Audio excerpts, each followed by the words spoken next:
but not familiar with the term.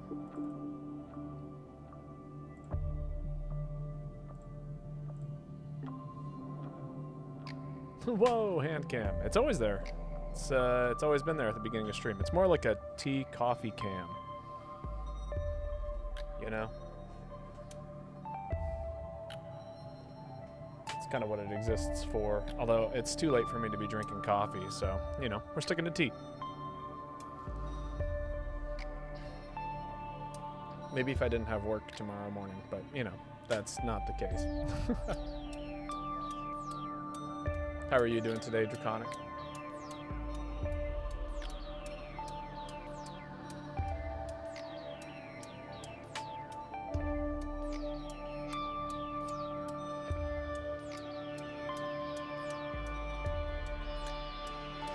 No, it's not Subnautica Cannon Fighter, but welcome. How are you?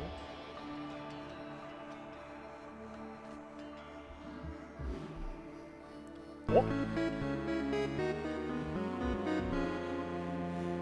Thank you, Cannon Fighter. Shit, I feel like I know this soundtrack. It's good. It's a good soundtrack. I'm alright, kind of tired, though. Been sleeping till like an hour ago. Damn, that's a lot of sleeping. I might turn down the volume of this a little bit. It's a little loud. I would see There we go. asphyxiation and choking and fighting for survival and just rotting But away. you know, I'm doing. And maybe I'll get into it later today as to why I haven't been streaming for the past week. There's a lot of misery. But it's this past week has been real hard, is to put it lightly. The birds are in misery. I don't think they sing, they just screech in pain. But I'm excited to be back. I'm excited to play games. I'm excited to hang out with people again. All around us. Which, you know, hang out with strangers on the internet, but also, yeah, you guys. I'm excited to put myself back out on the public air. How about that? I think that's the best way to phrase it. I was thinking your acting career was popping off. No. That would be cool, but no. Hopefully, I'll be doing some shows in the near future. But right now, it's mostly job search kind of stuff. Although I did kind of get a... I'm currently in a weird trial period with this studio by my place. They need somebody to do video editing, which I have experience doing for myself. So we'll see if they like what I'm putting together. Is this Black Ops? Oh, hell no.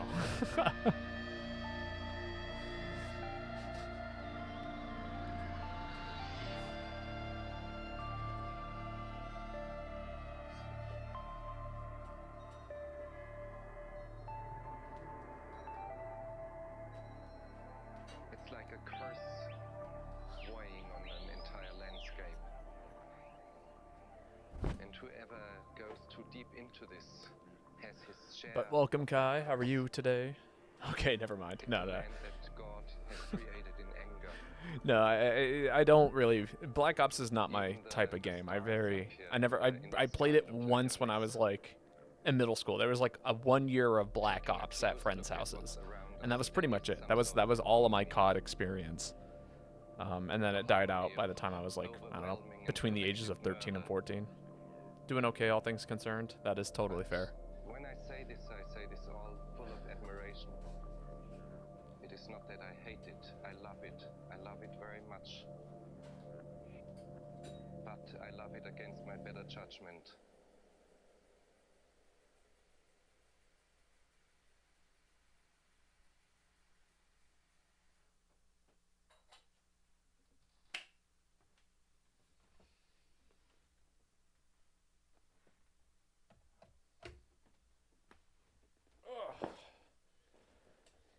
Got some nerve damage in the left leg. Been bedridden the past week. Ooh, yeah, that's not fun. Hello, what the fuck? Oh my god, why? Hello? Why is there an earring in my back pocket? Did I put that back there? Why the hell would I put an earring in my back pocket? Is the other one in there? No.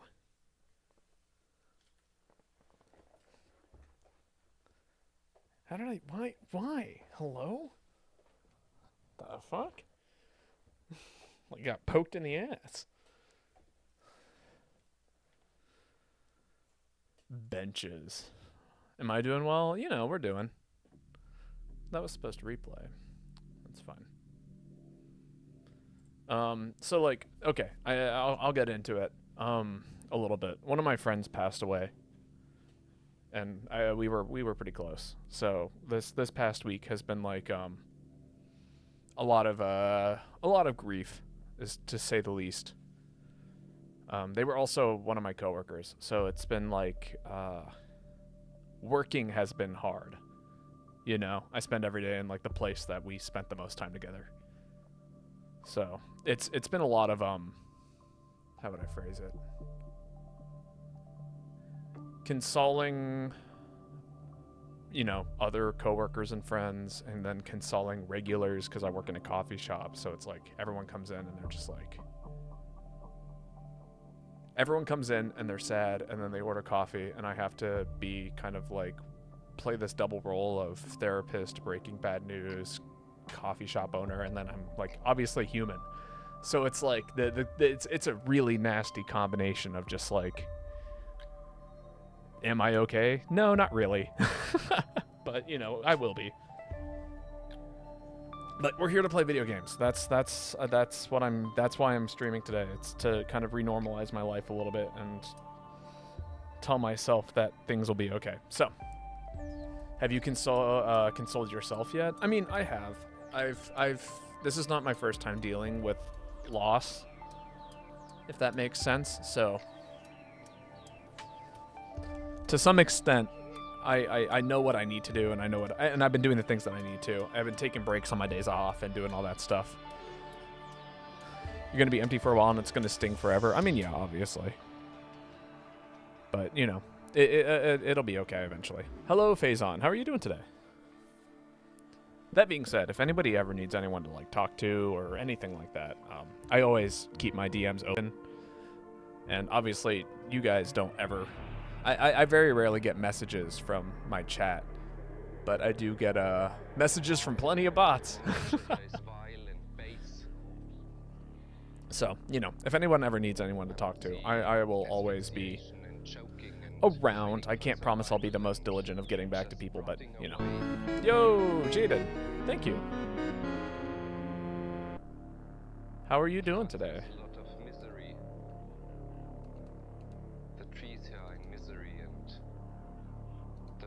And welcome in. So many people here already. I've been gone for a week, and already people are just blowing things out of the water.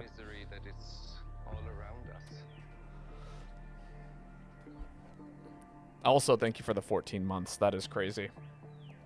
Over a year now worth of subscriptions. Can't stick around. Glad to see you're back. I'm doing pretty well, just on my lunch break at 4 in the afternoon. And Babo said, let there be people. I said no such thing. But I am very happy that there are people. Yeah, I got here at 2. Miserable. Get a better job. That's what I'm doing. Or at least trying.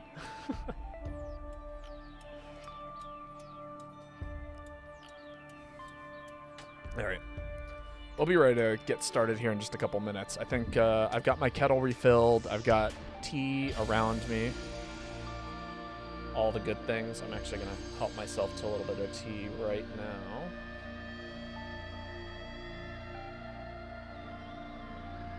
Although the first one is always diluted because like the neck here doesn't actually pick up any of the tannins from the tea.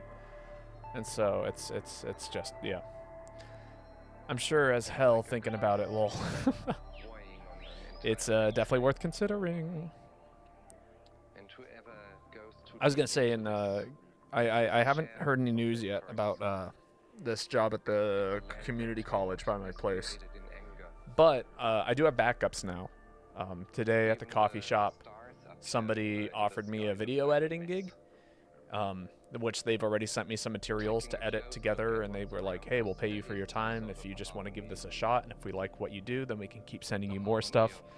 as like a kind of contract, or not contract, but a But freelance worker. I say this all And full of then admiration. It is not that I hate it, otherwise, I love it. I've I got love it very much.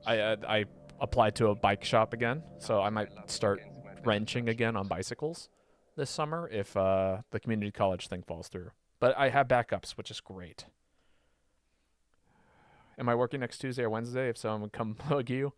You know, you should know at this point that we don't know what our schedule is until how do I describe it? Usually it's the Sunday before, but if I've got days off, I'll let you know. No, I haven't yet. But I've got backups if they don't pan out. All right. Thank you for the lovely intro music from Risk of Rain 2. That was the Void Fields themes. And we'll go ahead and get started with some Monster Huntering. Hello! It turns out MSU was shared with the Fire Emblem 3 houses in terms of size. A few days ago, I got Hyrule Warriors Definitive Edition, which beat out both in size. Ah, fun. That's a classic. Yeah, I love fighting space on my computers and such. I knew I recognized it. It's so good. All right, lobby's going up. Oh, wait. Create hub X. No, back. Create. Yes. Good.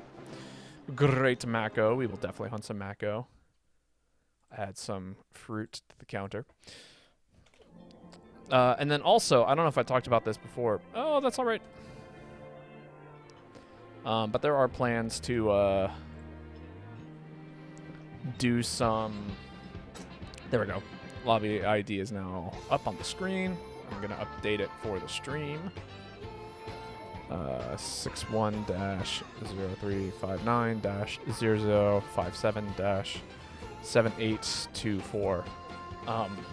Today's going to be a nice 6-hour long stream. I'm going to be doing some Slay the Spire 2 later on today. It's going to be great. Are there any skills that are mandatory for Gunlance in this game? I'm going to say no.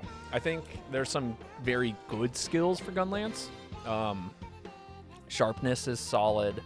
Guard up is great. And then, like, there are other things to scale, to help scale the explosion damage, but in terms of, like, necessary skills, I'm going to say no. I need more honey.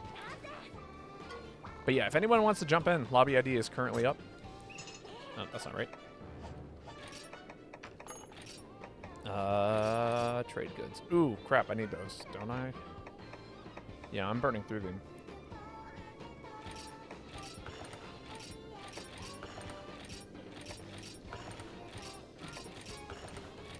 Okay. And then villager requests, order items. There we go. Ooh, I have not been stocking up on honey. Bad me.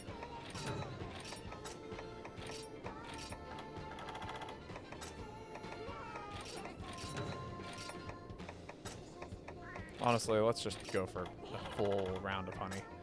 And honestly, it's a good thing I'm running this set, because it uses more herbs than honey. I need more bullets. Classic. Unless you're going for pure slap lance, artillery is a must-have. Yeah, there you go. Artillery's good. Although, here's the thing, right? Isn't there some skills, like some food skills that you can use that basically give it to you? So in theory, you could just always eat for it if you got enough gourmet tickets. Right? Because, like, if I eat for... Let's see, I think it's an attack skill.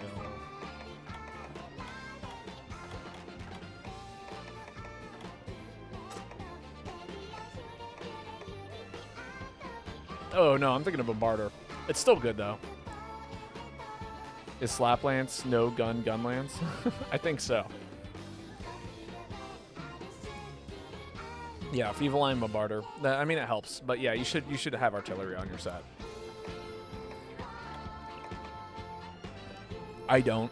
I'm a fool. But I mean, my gun lance is a slap lance. That is kind of what it's actually supposed to be used for. I use the gun lance shots to further combos. Is anyone joining us?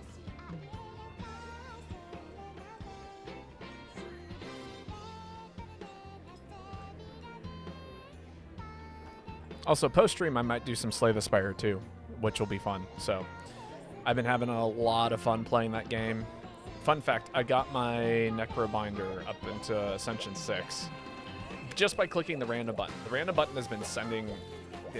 every time I click random, it makes me play Necrobinder. It's crazy. I'll join once my internet is done resetting. Classic. Well, it'll be fun regardless. I'm looking forward to playing some games. How about this? I will, we'll do solo Mako while we wait for people to show up, because we're sitting here waiting. You know. Is there a single Mako hunt on the G rank docket?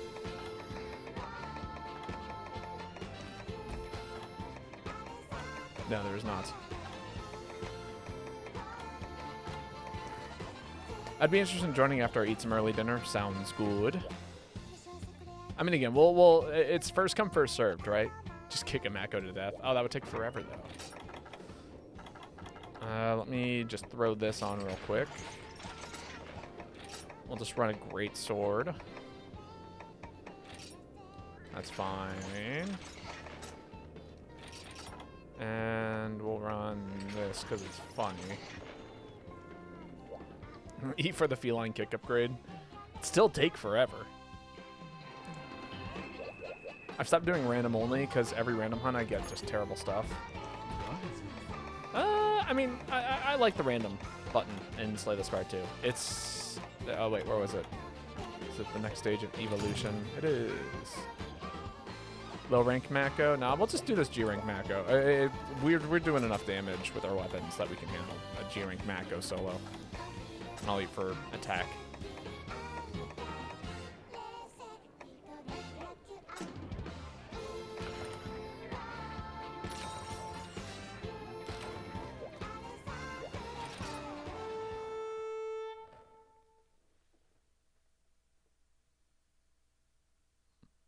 Go ride the Mako for a little bit.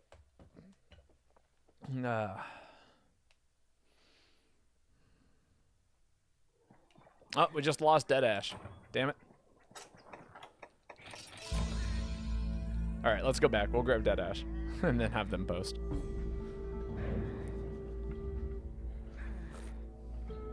We'll see if they stuck around.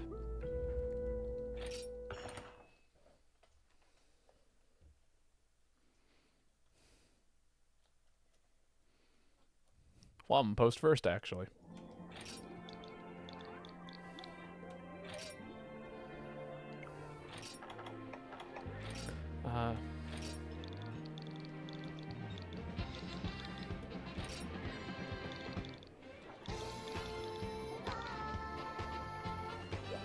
There we go. Cool. And we'll come back to Mako.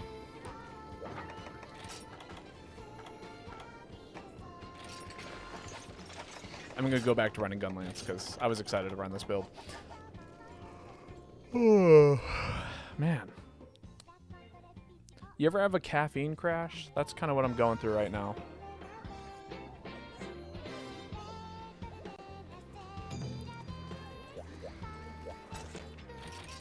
Ooh, Glavenus. This will be fun.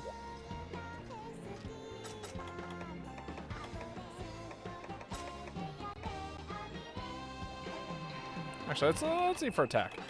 I feel like I never eat for attack. And we got Bombarder, which will be fun.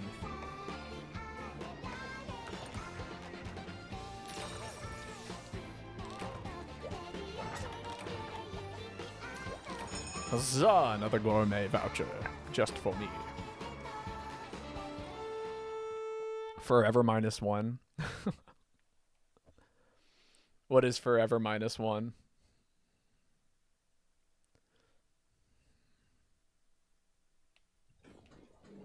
All right, no one has joined yet. Well, this will give us a perfect amount of time for people to jump in if they would like to.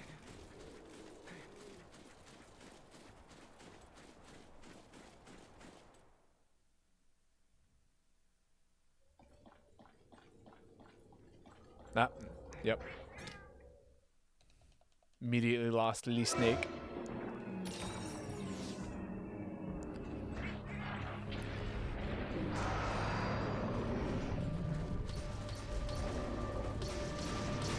It is funny seeing a name like Lee Snake, and lately I've been watching a ton of what's it called?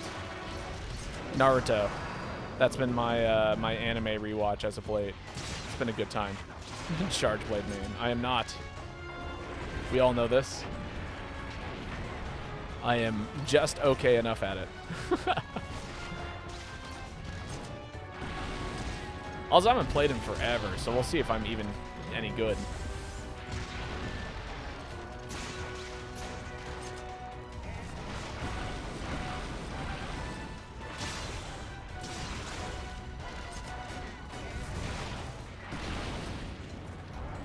Yeah, just block it.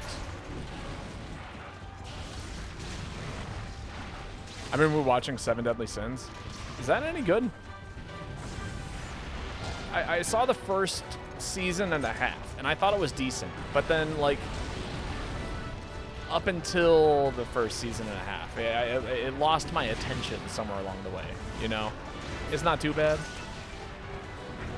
I'll have you know, by the way, I'm like one of the biggest anime critics I know. Which is to say, I don't have a tolerance for, like, even half-decent shows. It's like, gotta hold my attention or not. I think the worst show I've seen in recent times won Anime of the Year. Was it last year or the year before?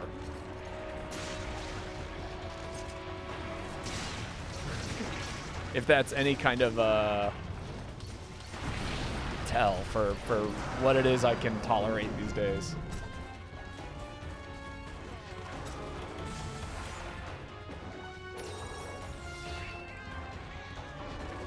I watched Apothecary Diaries before this, and that was good, at least in my opinion. Oh, I've heard good things about that one. That one I am looking forward to watching. And the other show I've been watching lately has been Vinland Saga, which is super good. Highly recommend if you're looking for, like, kind of a nice nitty-gritty show. Did you say the worst anime of all time, also known as mid-leveling? I wouldn't call it the worst anime of all time. I've definitely watched worse than that. I just, it has a special place of hatred in my heart because it won Anime of the Year when there were other shows that came out that were significantly better. For instance, I want to say Delicious in Dungeon was better that year. I think, what was the other show that came out that season that was actually, like, phenomenal? Freerun. Why the fuck didn't Freerun win? You know? That's so irritating me. Freerun was so good. They gave so much money to be called the best. They had a budget. Like, in terms of animation, it was cool. And, like, but that was it. You know, and here's the thing, right? They had, like, this, they had a concept, right? There was something cool that was almost done with the series. What year was it again? I want to say 2025, if not 2024. It was one of those 2 years.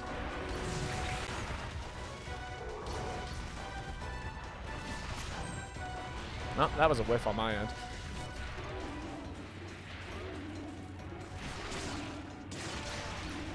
I'm not planning to watch Solo Leveling, and I don't recommend it. If you actually like anime, it's not good. If you, well, no, here's the thing, right? Okay, if you like anime, anime is in such a bad place that you might actually like it.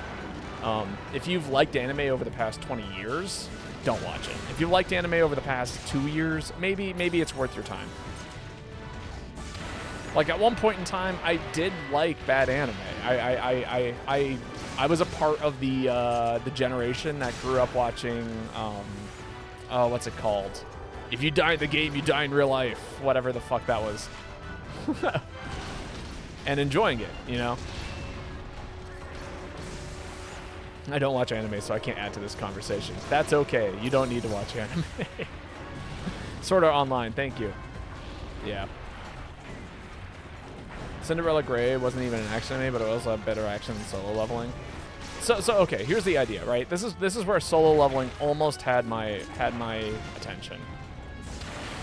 I challenge this. I don't challenge this. Why did I challenge this? Never mind. The sidestep was perfect. No, he's not walking my way.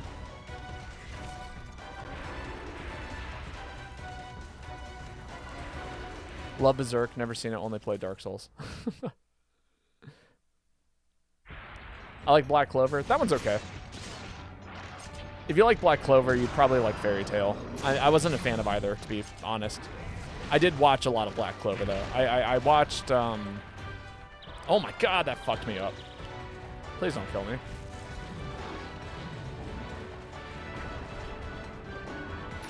I did like Fairy Tail, yeah. I watched like the first 3 seasons of Black Clover, and then after that I just couldn't keep up with it because it was just a little bit too much like, oh, what happened to the story progressing? That's I don't know. But yeah, so here's the thing, right? Solo leveling is a very specific genre of anime. And it's been very popular if you like read webtoons or anything like that. Anything that's like oh, here's a thing and suddenly it becomes a video game. You know what I mean? That's what solo leveling is. And there was this fun little concept where they played with the idea of the main character slowly losing his humanity as he continued to play this game. And that was really cool because like in every single one of these kinds of shows, genre, everything within the genre has zero, the characters don't feel human. That's kind of the weird part about it. Like they're always described as being like the most human or superhuman in some kind of way, but like they almost feel like a blank slate for you to self-impose on. Think like Neo from The Matrix. There isn't a whole lot of character development for Neo, and it's like that time is like to the nth degree. I really need to sharpen my gun lance.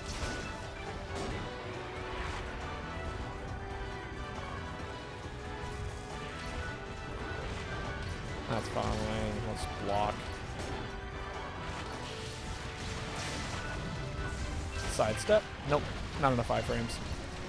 What even was the story for The Matrix? How was that movie, how did that movie be as popular as it was? Oh, it's so cool, actually. The Matrix is like one of my favorite franchises. Highly recommend. At least the first movie.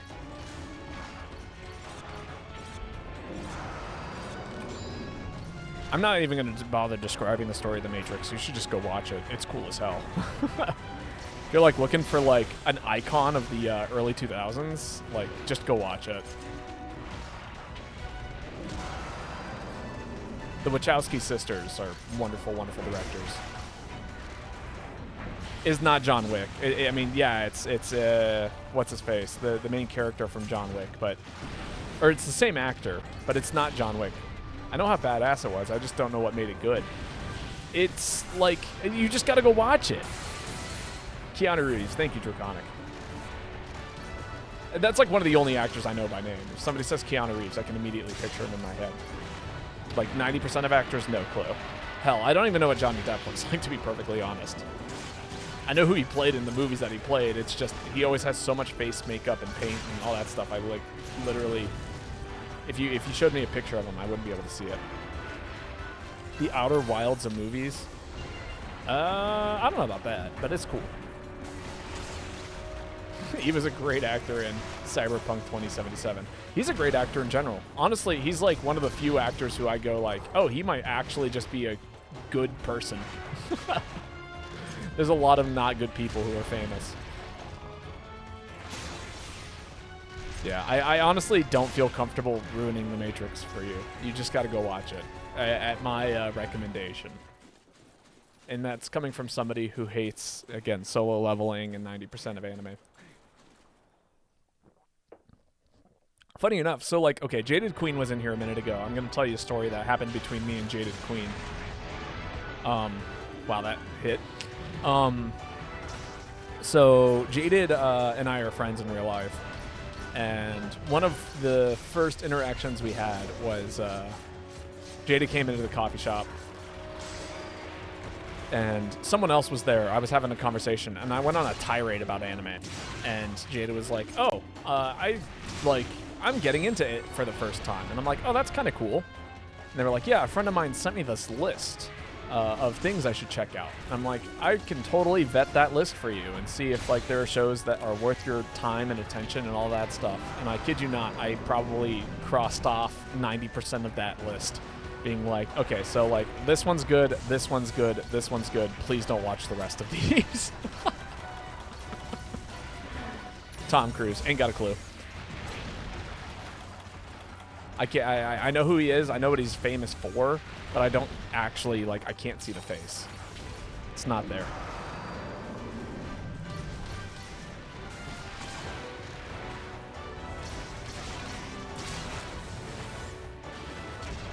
Kazuma Kiryu. No, that one actually I have no clue. I couldn't even think of a film that they're in. Don't watch any of these and watch Digimon Adventures instead. I haven't seen Digimon Adventures. I was more of a Pokemon kid growing up. You know, Ash Ketchum and all that. The Yakuza series. Ah, yes, those games. I'm familiar with the games. I'm not familiar with the person, though. Woo! Damage. No! Babo ketchup. What do you mean ketchup? Is it because I went splat against the ground? Also, I don't know if Dead Ash is hanging out in our chat, but if they are, we do one redo on failed quests. So, you know, if this goes south, we'll pick up our fourth, which I believe is Phase 1 Drift, and give this another shot. Or a third, and then maybe a fourth. We'll see.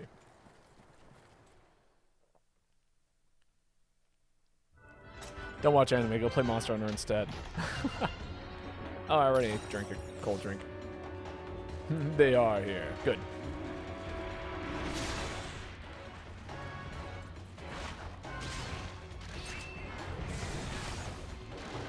Yeah. Oh my god, I thought I had enough time to block that.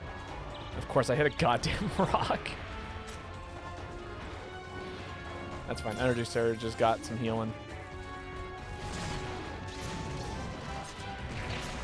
God damn it.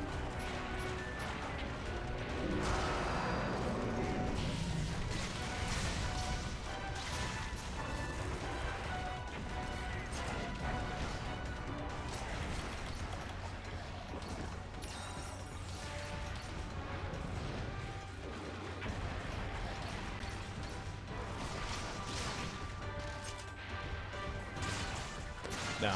Also, nobody here is obligated to say anything in the chat, you know? People, lurkers are always appreciated. Ooh, oh, I'm gonna die. I have no stamina for that.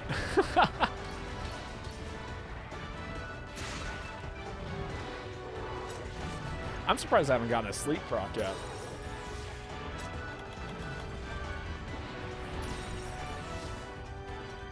I'm sure it'll happen soon.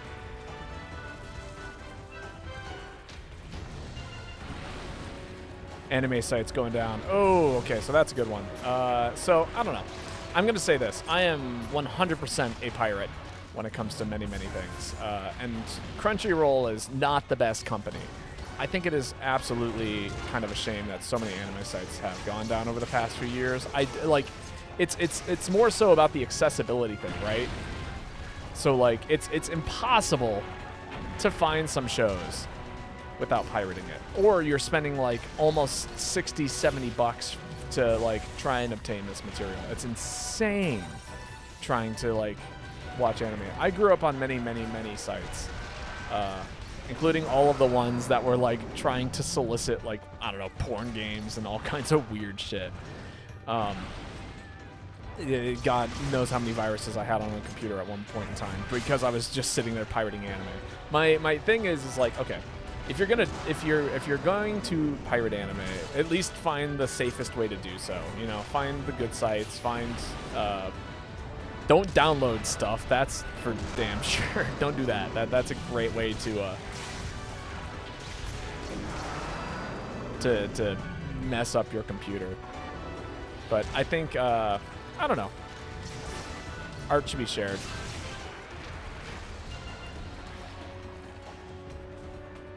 And you know, I do understand why it's happening. I think that I should state that. I do think artists should be paid for the art that they create. As an artist myself. But also, I don't know.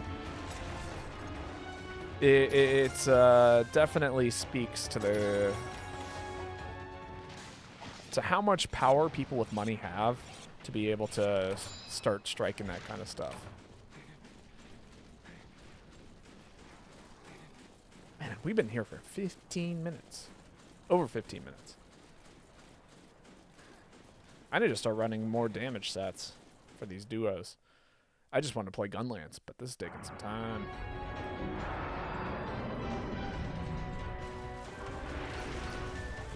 Maybe next time I'll play something with a bit more firepower.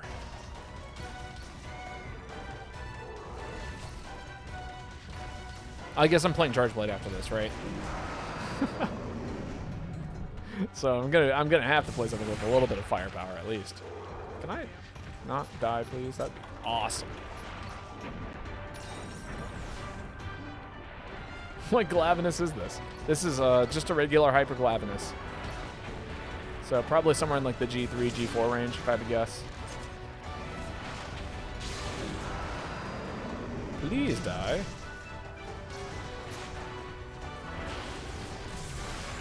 Oh, I whiffed. That sucks. I've not been hitting those lately. I thought he was going to come after me and I'd have an opportunity to swing on him properly.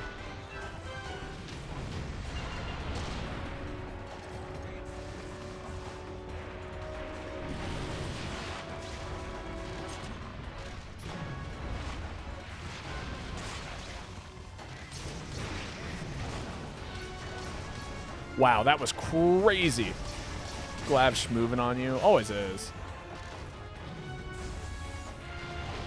We should move on each other.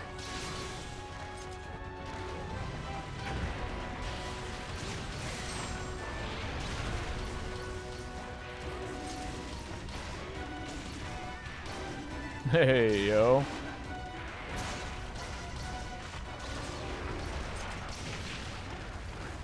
There's a lot of tomfoolery. Please sleep.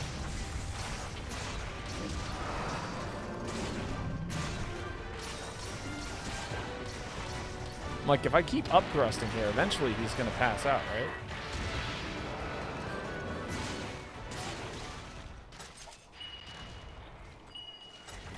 Now I can throw down some big barrel bombs. I can heal a little bit. Just great. Do a quick sharpen. All right. Someone to poke the poke the bear. There we go. Bludgeoner, Artillery, Bone, Kuros, Gunlance. I feel like, okay, so let's talk about, like, if I remember correctly, is Bludgeoner the one that lets your sharpness just go down to nothing? Is that the...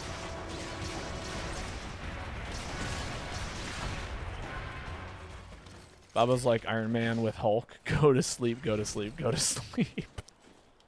That was basically what I was doing with all those up thrusts. You are not wrong. Let's see, he dug. Is he going to... There's a handful of places he could have gone. Damn. Yes, okay, cool. So, I would say if you're going that route, honestly, it makes sense. You want to make sure that your shell level is as high as possible and that you're running all of the blast stuff, right? Like, you have to run artillery on a set like that. Unfortunately, Gunlance suffers from this problem in GU, which is to say that the bullet damage doesn't scale well into late game. At a certain point, because it's fixed damage, there's no real good way of increasing the fixed damage outside of artillery and raising the shell level. I think there's some weird bug that really breaks a handful of things for the game, for Gunlance, which is why a lot of people consider it to be one of the worst weapons in the game. Don't get me wrong, it's fun and it's totally usable if you haven't seen me playing Gunlance this whole time. Oh, what the hell? It's not here? That sucks. Okay. God damn it. Do we have an airship? No. Gunlance is the worst in the game. I think it is. I think very by a technical level, it has the worst damage output, and again, the reason for that is because of the shelling. All of your shots just don't have a way to scale well. I think each shot does like, okay. Here's the best way to describe it. Right, in late game Monster Hunter, some of the best ways of scaling your damage is via multipliers. Like attack up gives you a percentage increase. Crit up gives you a chance to crit, which is a percentage increase in terms of damage, and in terms of like, oh jeez, I didn't want to whiff that. It's a percentage increase on top of a, like, you know, crit boost, which is another percentage increase. In short, you can like, oh jeez. Okay, I might just trank this guy. I don't want to run the risk of failing this quest. That would suck. Also, that set me on fire? Hello? Challenger, yeah. There's all of these skills that allow you to just like increase your damage to kind of fantastic levels. And what Gunlance has is artillery and the cat skill. So Bombarder, and that's it. So, and those are linear damages. So like, let's say, we'll run some examples. Let's say one shell at this level does 100 damage. Well, then I go ahead and I had artillery. Now it does 115 damage. And now, let's say I add one more, like, you know, Bombarder, and now it does 150 damage, right? So that's a 50% increase on, you know, shelling level, which is all right. But like, Greatsword does 300 damage on a single swing. Well, we'll just use that as a number. This is arbitrary, so, you know, obviously take what I say with a grain of salt. Now, let's say you add a, like, +2 attack bonus on that, which gives you a 20% increase in damage. That's 60 more damage. Now, let's say you crit with that 360 damage, and that's another 1.25 multiplier. So now you're doing, like, 25% of 360, right, which is... it's not 12, it's a little less than that. We'll say it's a lot, right? If you're doing an extra like 25% damage off of 360, I think that bumps it up to like 455 or something like that. Somewhere in that range, right? And then you add on crit boost, which, you know, turns that 25 into a 30% chance. So now you're doing like 480 damage per swing. And then let's say you go ahead and you add Challenger, and let's say you add this other skill, and let's say you add this other skill, and then suddenly you've scaled in such a way that is just stupid. You know what I mean? As for Gunlance, it's still just said, like, you know, you've attached all the skills to it, and you're doing an extra 50 damage comparatively to that of, like, Greatsword, which is now swinging for, like, +200, +300 damage. That's why Gunlance is bad. From my understanding, this is I am pulling a lot out of my ass to kind of give this explanation, but I think that's the gist of it. Also, Caleb, your turn to post.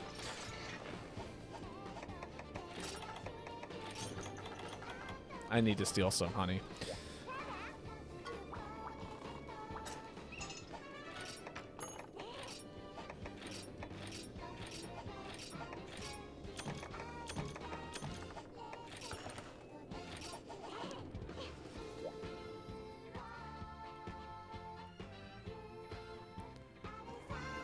But yeah, so for those of you curious about that if it's just the way the numbers shake down, and unfortunately, a lot of people could argue like, oh well, you know, what if you build your set like this?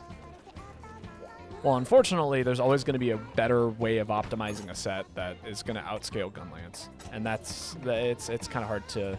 Does my box just have absolutely no space? It must be full. That's why I can't buy anything. Okay. It is. It's just so fucking full. As it goes. Sorry, I blinked for a second. I thought I heard Gunlance and bad in the same sentence. Yes, that is correct. Well, okay, here's the thing, right? How would I describe this? That is, weird and subjective in Monster Hunter, which is to say that I'm going to say that Gunlance is bad. Or I'm going to say that Gunlance is the worst weapon in the game in terms of scaling damage. That doesn't necessarily mean that it's bad. You know, I think every weapon in this game could be argued that it's at a, like...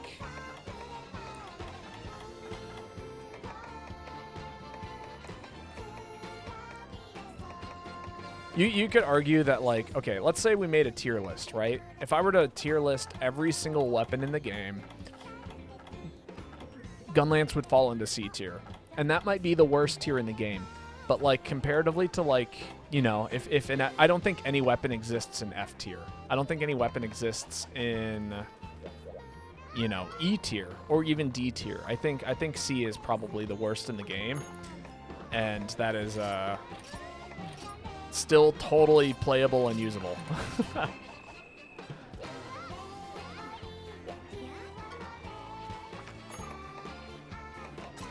In the same sense that I only think that there are maybe like 2 monsters in the whole game that could be considered like objectively not fun. Every monster in this game is fun to play against. I know I joke that Glavenus is in C tier. That doesn't mean that I hate Glavenus. I just means that it may be in my like not favorite hunt in the game.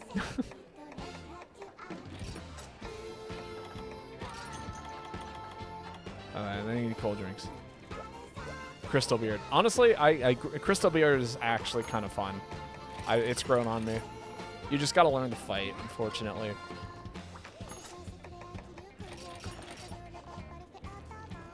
That being said, learning the fight is pain, and if you're not running a good set against it, then yeah, that's also pain. Like, it is one of those monsters where you just kind of gotta go, well, I guess I'm gonna counterpick it. You know what I mean? Yeah, I'll take Weakener. I don't think I fought him past the first quest. Urgon is not fun to hunt. Really need to do the Deviants one day. They're fun. I got no problems with any of them.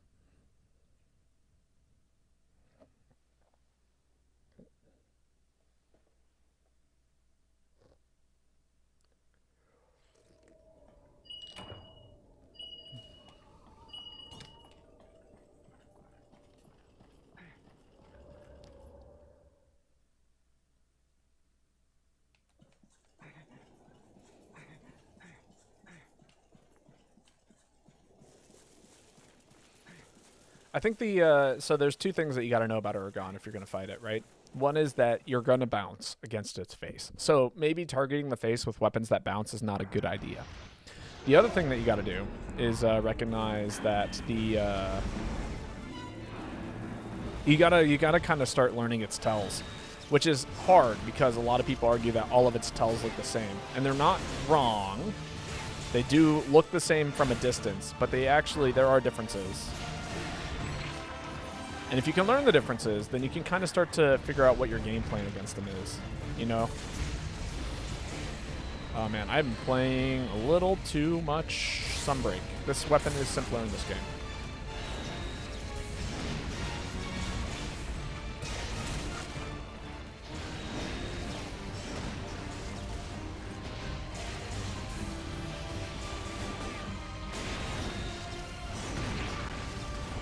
Oh, well, okay. You know, I was trying not to whip that.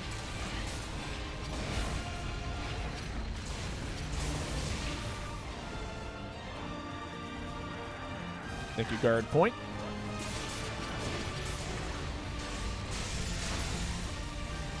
Does this connect?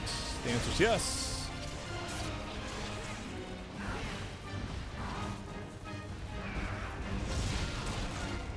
No, I was ready for the counter hit.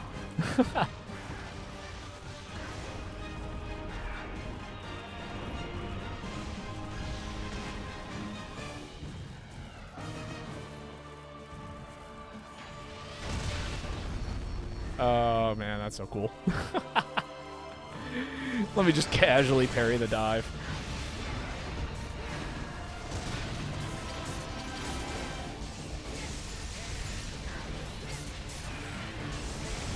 Oh my god, I hit that. That's so funny.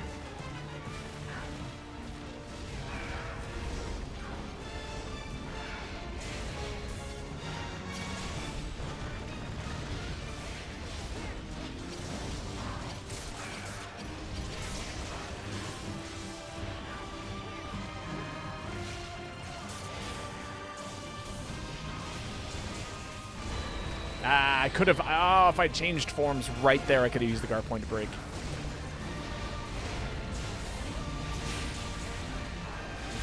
Oh, yep.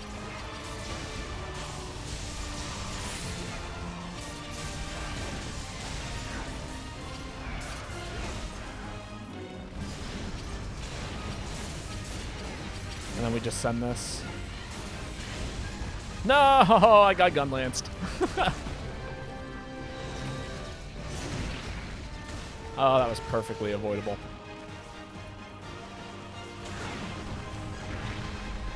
Alright, that's fine.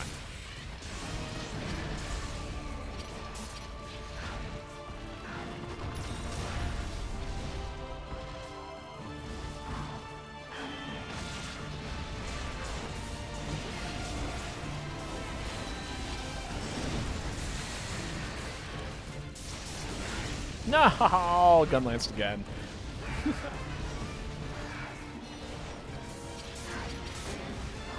That's not good. Ooh! Is Charge Blade bad in this game too? Oh no, absolutely not. Charge Blade is perfectly fine. Besides being Jink is all to use. It's just like kind of a pain to use because it's such a combo weapon, but it's actually very good. Charge Blade has never been bad. To my knowledge. Like in 4U, obviously it was broken. So like, sure, by 4U standards, it's not nearly as good as it was, but it's definitely like good in this game. And again, there's no bad weapon in this game. I think that's really important to iterate.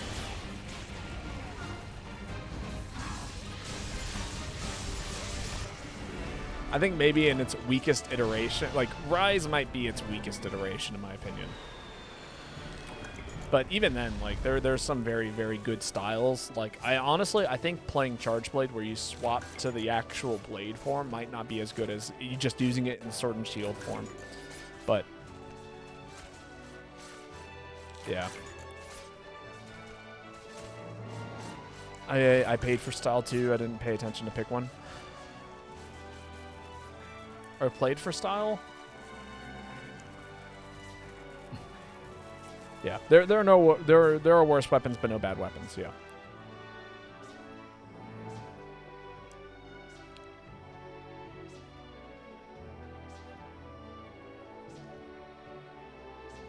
I have noticed that it's not as good in Axe form as Sword and Shield mode. Well, like here's the thing, right? Is that in this game, Axe mode gives you access to some very good hits, and it depends on like what style you're using. Like Axe mode is actually so goated for Valor, it's not even funny. Because it just builds meter so incredibly well. And then when you're in Axe mode, in Valor state, you can literally just keep mashing the A button, and you can throw like 5+ files on the monster almost instantly.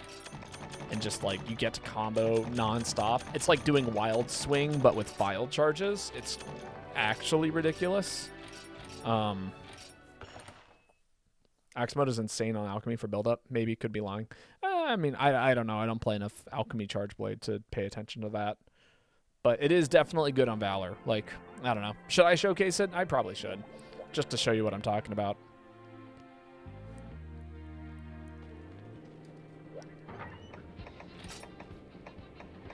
But yeah, no. Honestly, like, okay, here, actually, this is a good demonstration. This is supposedly the worst style and weapon combination in the game. We'll just showcase that real quick. Also, it's your turn to post, by the way, Kai.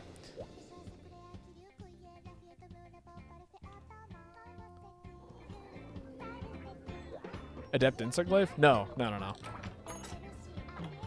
Aerial bow.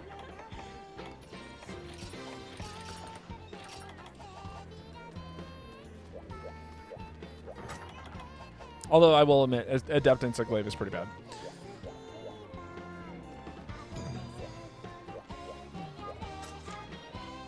Okay, well,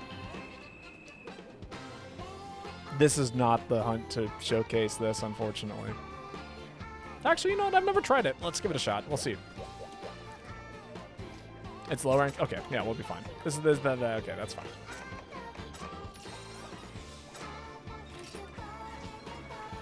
As I say, I honestly wouldn't even know what I'm doing against this thing.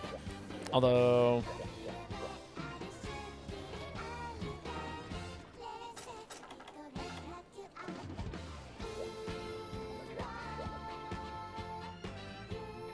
let me grab something else. I need the mucus. Fair enough.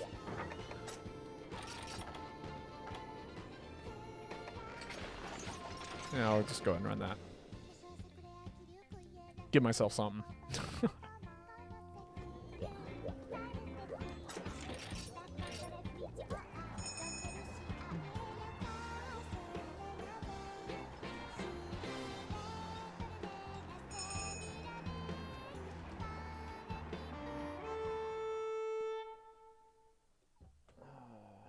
More tea. Wonderful, wonderful tea.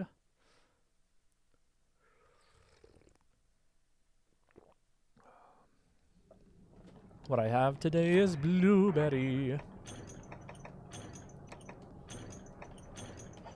gonna start singing again. Especially with shows coming up. Need to get the vocal cords back into shape.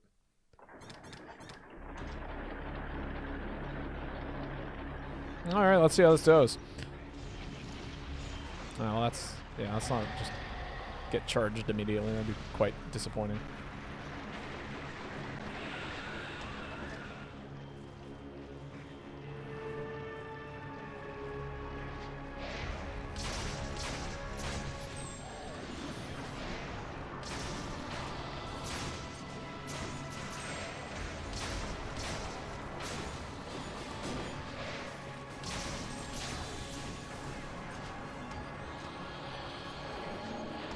Wow, that actually built up meter kind of ridiculously fast. Oh, that's bad. Spin in circles here for a minute. I'm kind of shocked, actually.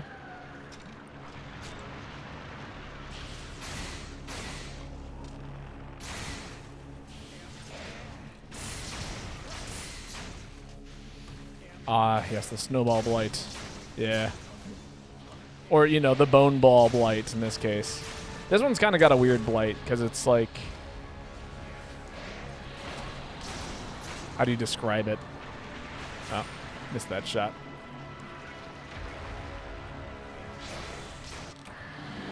Huzzah! Okay, yeah, we're crazy. We'll give this one another showcase. Webbed, sorta.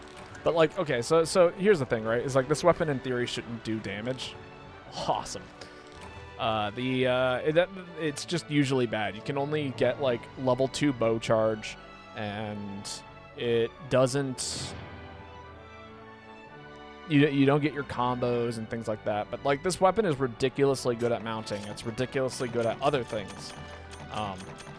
So even though it's like considered probably one of the worst style weapon combinations in the game because it just like limits so much of what it is that you're usually able to do with the bow, it's still good because of the style in and of itself is good, you know?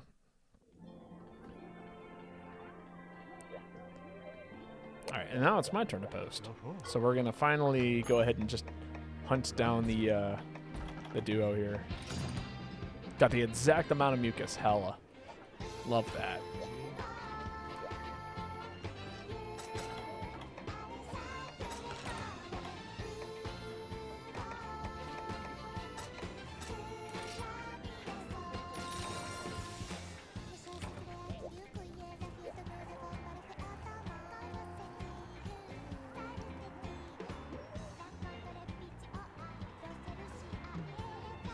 And fun fact, that was a monster that I shouldn't have been able to mount in the first place.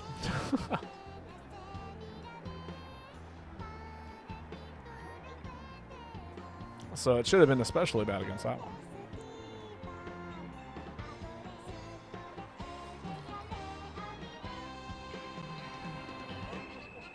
Oh man, This tea warms my soul.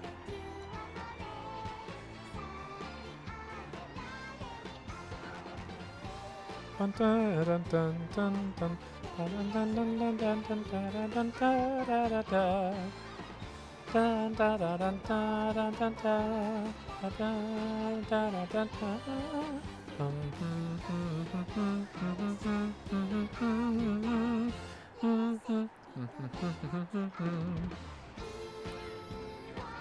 Now I just need a basic accolade. Fair. Yeah, I honestly I have no idea how you get those. They just kind of show up.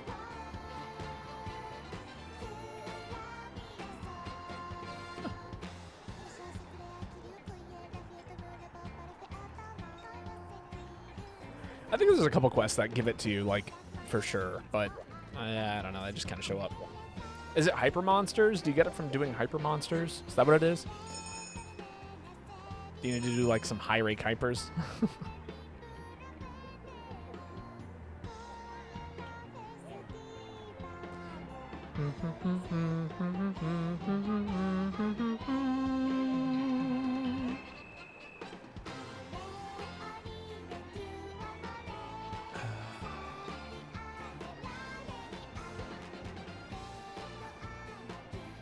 Looks like multi-monster quest, 6-star and below. Cool. That sounds like fun.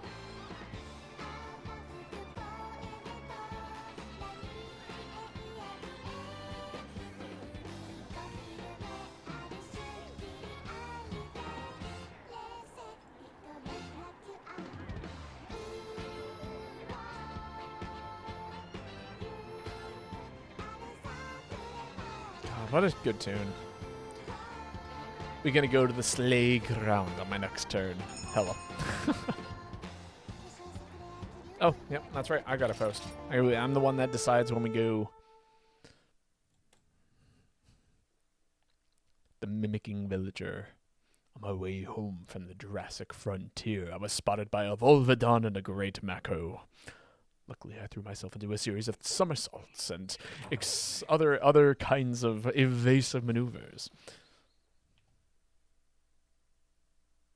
Best monster in the game. Top tier monster.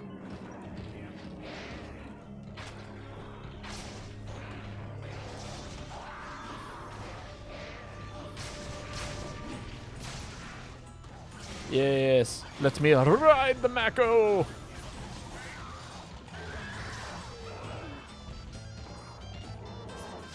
Nice long turn ride. Yo, Divine Reaper King, how's it going? Welcome. We're just hunting the best monster in GU. Maybe one day we'll see it in Wilds. Maybe one day we won't. Who is to say? Oh, I swear I hit the button. I swear I tapped A there. Oh, come on. I want the high ground.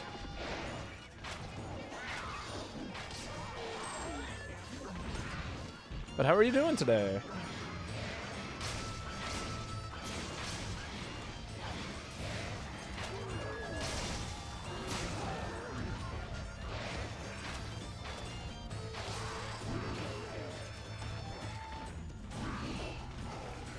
Oh, come on.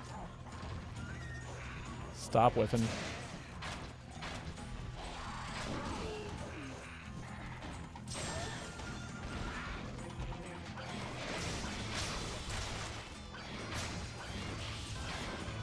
Oh, that's so sad. I just had a little too much high ground. Just a nice big old whiff.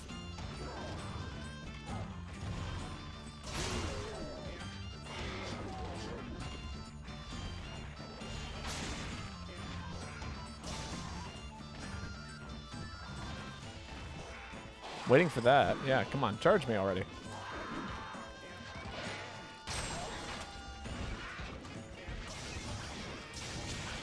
Ah, got Valored.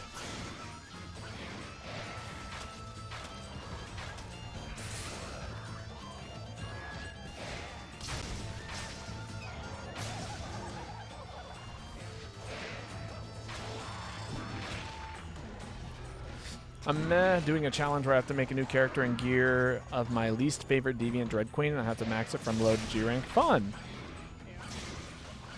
I was going to say, Dread Queen was one of the first deviants I ever... No, actually, I think it was the first EX monster I ever finished. No, second. It was the second EX monster I ever did. The first one was Nightcloak, but it is one of the few deviants I was actually able to do prior to streaming GU and doing that one particular GU stream where I did every deviant.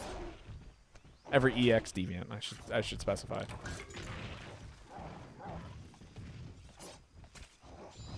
Grabbing my Mako Peels. Currently at level 6. Fun. Are you doing it all solo, or are you doing it with people?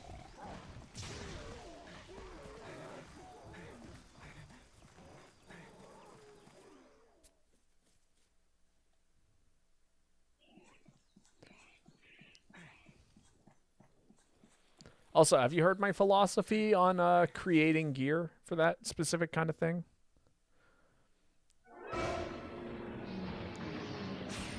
Although I guess if you're trying to level up the gear just from like beginning to end. Ooh. Oh, I got nuked. Just in midair, got hit by the paralysis ball of spit. Outplayed. It happens. Very rarely, but it does happen.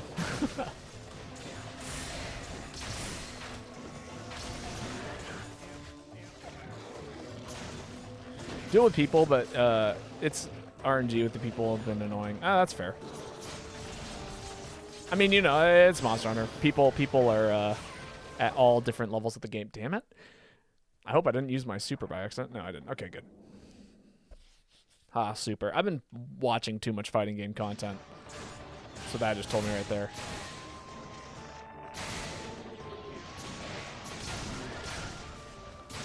I'm going to miss Lance charging from other side of the zone, hitting your entire team.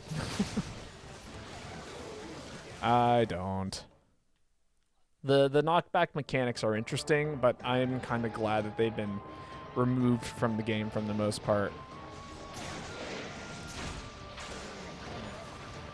There are other aspects of the game I wish that people would, you know, bring back. But all right, here's my secret change. You want to hear? Everyone want to hear my secret change for Monster Hunter? That's gonna maybe people will hate it, but I want to see weapons have their own hit zones. What do I mean by this? I mean, so for those of you who don't know, monsters have different weak points depending on what kind of damage type you're using. And there's a handful of different damage types. Obviously, elemental being like one of the more knowledgeable ones, but there's also slashing and shot damage. So like if you're using a bowgun, the hit zones for damage are different than that of the hit zones for that of a slashing weapon. What I would like to see is I would like to see people actually do... Sorry, how do I phrase this? I would like to see individual weapons have unique hit zones. So, like, let's say I'm playing dual blades. I think that dual blades should not be good against the head of the monster. I think dual blades would do really well against the legs of a monster, or maybe the tail. Those should be the two hit zones. And that can be the case. Longsword, maybe it could be like the chest region. Hammer can keep the head. That's where it should be. Maybe Charge Blade should keep the head. Anything that can do bonk damage should keep the head as a good hit zone.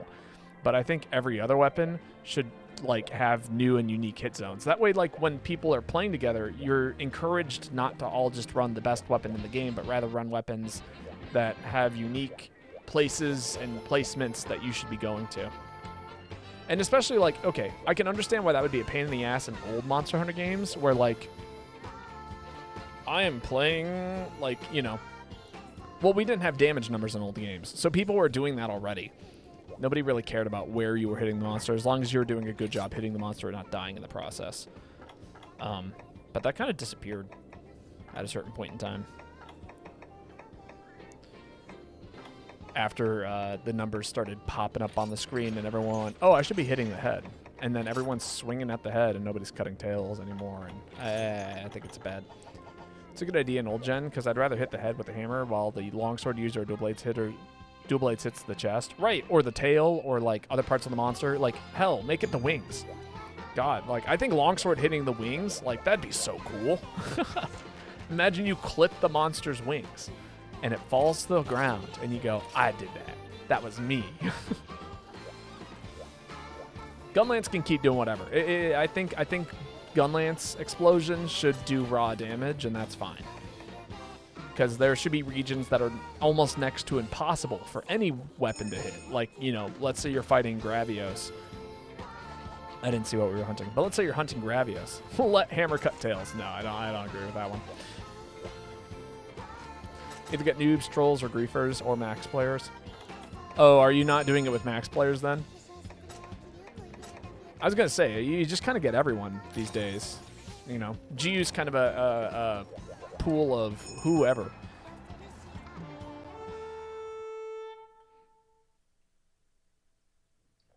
Also, get ready to see Valor Axe mode.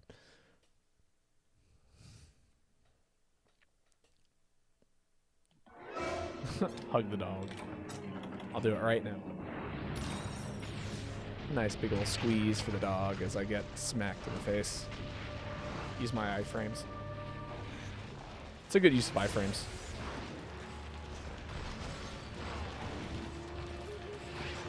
You ready? Check this out. One swing of Valor, and that's a ridiculous amount of damage to do.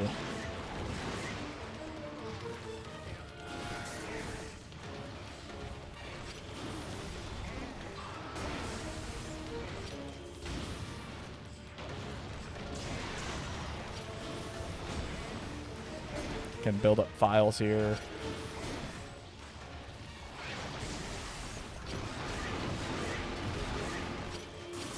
Overhead. Build. Meter. Go. Yeah, look at that. Now we're in axe mode, which gets all of the crazy buffs that Valor gives it. Get the spin to win. Ow! Taking damage. Fine. Take more damage. Oh, that killed! I didn't think that would do so much damage. I thought me using the max mega potion would be enough for me to tank that, but ouch. All right, hyper monster's not fucking around. I'm doing it with a new character that that recently got to a high rank. That's fair.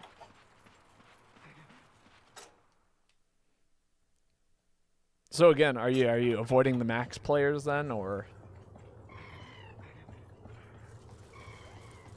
are you just doing it with anybody who shows up?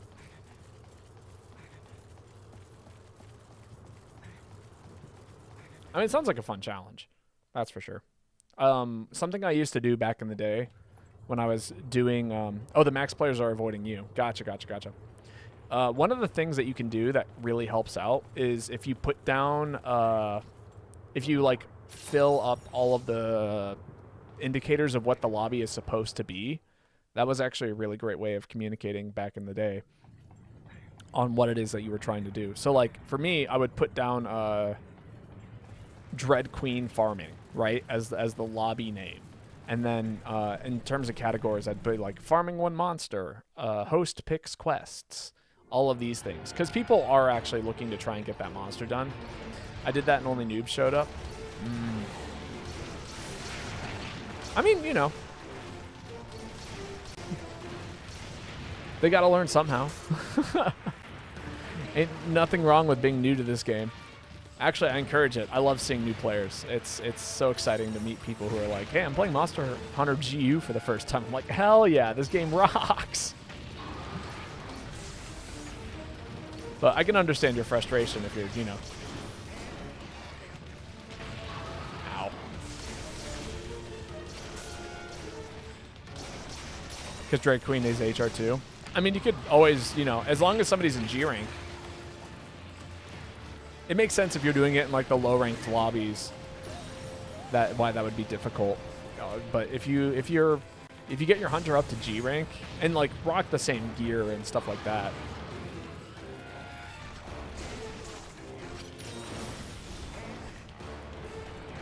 Or again, if you're like looking for experienced people to play with and help out, you can always do. You're always welcome to ping my chat or the Discord and see if anyone's willing to help out. But I will say this: if you start playing the game with G rank players, there's a good chance that they're just gonna like make the challenge no longer challenging. You know what I mean? Just because, you know, everyone's overscaled. I mean, I have that problem in I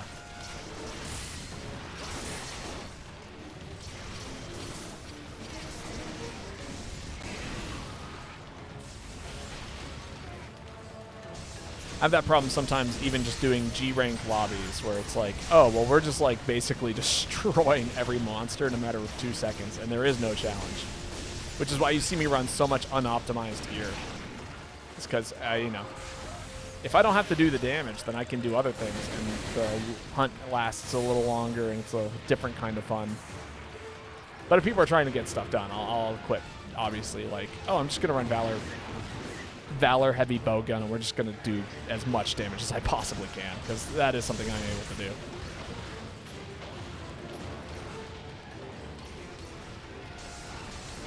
I can't change gear unless it's Dread Queen, so I only have the starting gear and Dread Queen's gear. Ah, gotcha.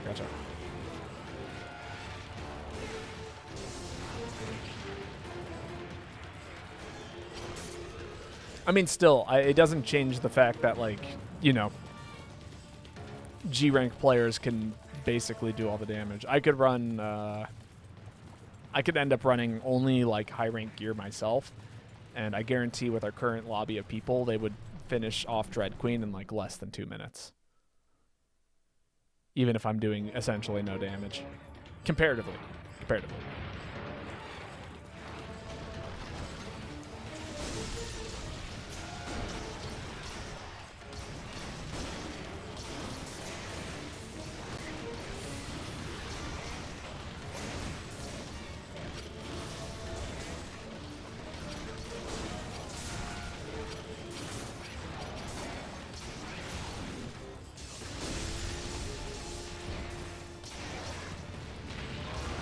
Woo!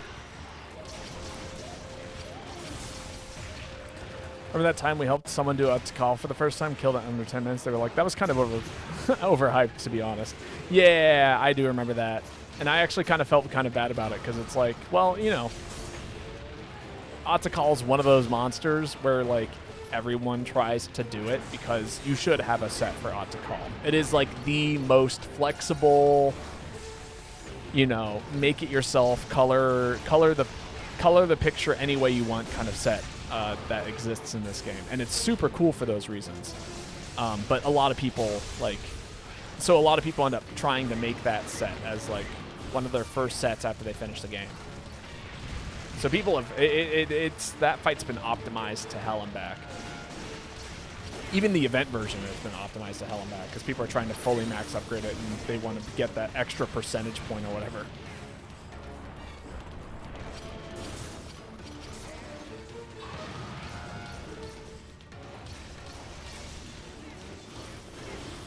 It's been going on for at least 8 months because almost every player I met was a griefer who kept killing level 2 Dread Queen, i.e. the capture mission. Oh yeah, that's a classic. I will say this, at a certain point, so I will teach you my secrets to getting those particular armor sets since you're still going to be in G rank.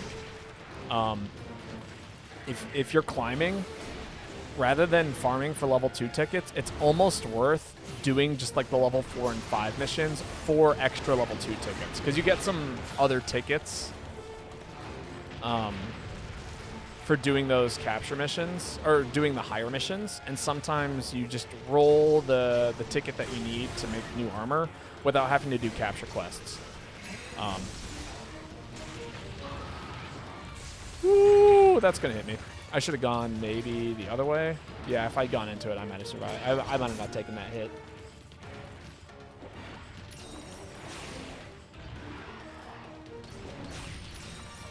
So, like, okay, this goes to anyone in chat who is interested in ever making a any deviant set, right? The thing that you can do to make it ridiculously easy, or at least simplify it, is to just unlock every single thing. You know, if you've got a like this might be a non-applicable to you, Divine Reaper King, just because you know you're doing your challenge in a specific way, so it makes it difficult. But just finish the quest line. Finish the quest line entirely, and then work in reverse order.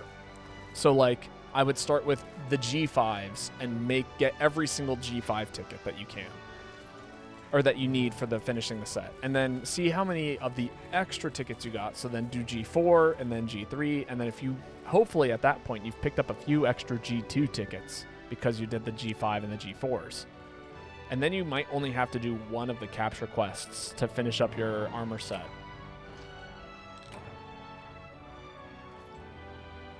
And so for your challenge, Divine Reaper King, I would work your way up to like the closest to the finale of those. So like work from, you know, Dread Queen 1 to Dread Queen 5, right? Or Dread Queen 1 to Dread Queen 10. And then work in reverse from 10, 9, 8, 7, 6, 5, 4, 3, 2, 1. And then when you get into G rank, do the same thing. So go from G rank G1 to G5, and then work your way backwards from 5, 4, 3, 2, 1. That way you have less of the capture missions that you have to do, because those are objectively the worst quests in the game. Especially when you got a 4-player lobby. And like sometimes it's not griefing. I know you're probably in a better position to call it what it is, but a lot of people don't know how to capture monsters in this game, and capturing monsters in this game is actually quite difficult comparatively to that of new Monster Hunter games. So people might not even know better. Even if you're like pinging messages and stuff like that, like there's language barriers and all kinds of things that get in the way of being able to make the best and most informed decision in order to complete a quest. Normal level 3 and cool drinks.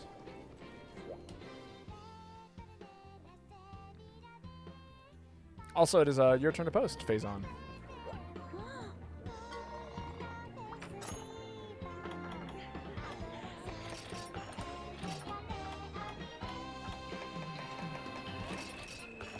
Especially if you're coming from the new games where they just straight up tell you can capture, probably will be waiting for that icon to pop up. Oh yeah, no, absolutely.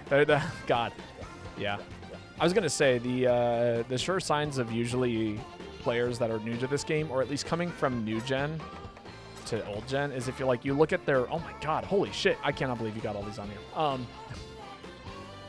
Wow, that was not what I was expecting when I looked at that set. But yeah, so if you see somebody running a set that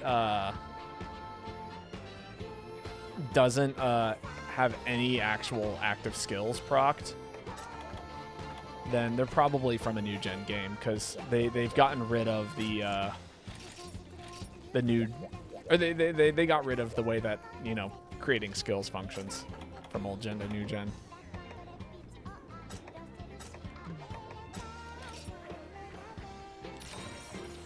Abolish the death signal. I know. Well, I mean, okay.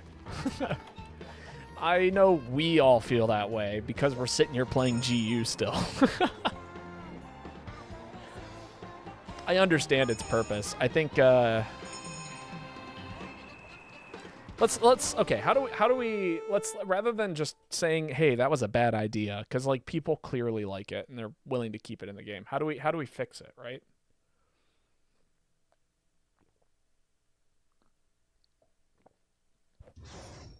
Let's look for a productive fix.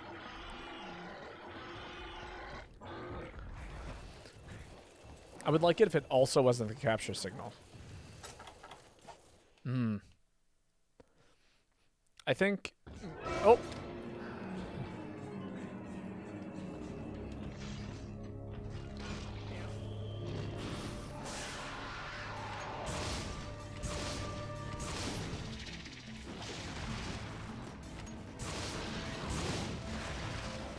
Oh!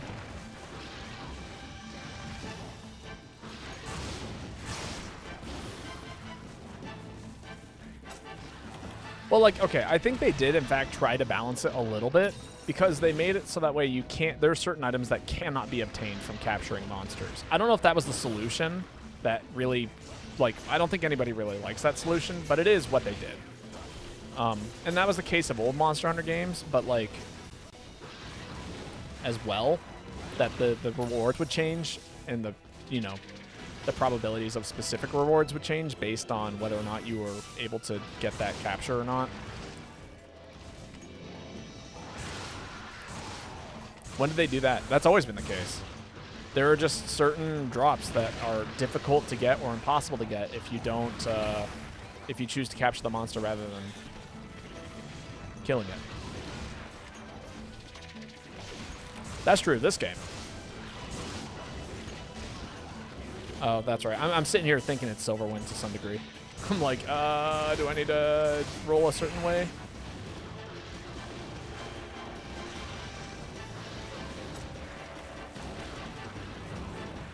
But it's always been the rewards were better off the cap. No, that's not true. It depends on what you're going for. Sure, like the high rank in GU, there are rewards in this game that are better. Like you can get some higher quality rewards, you know, for regarding the quality system, or it increases the chances of getting those rewards more by capturing. That is the case in this game. But in I think some of the newer gen games, there are just certain rewards that are like impossible to get. Like I think I think Gravio's head is like one of them, or like the skull of a monster or something like that. Like you just can't get those rewards if you cap. Fortunately, I can't.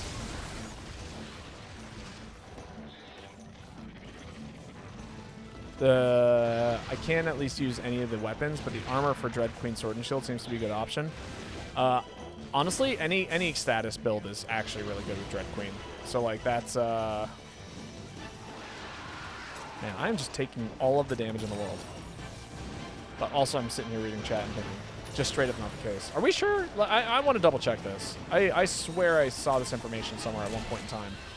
Because, like, I remember playing Rise and begging for captures because I needed a certain part and I just wasn't, the chances of me getting it were so low if we captured for the third, fourth time, comparatively of just doing the usual thing.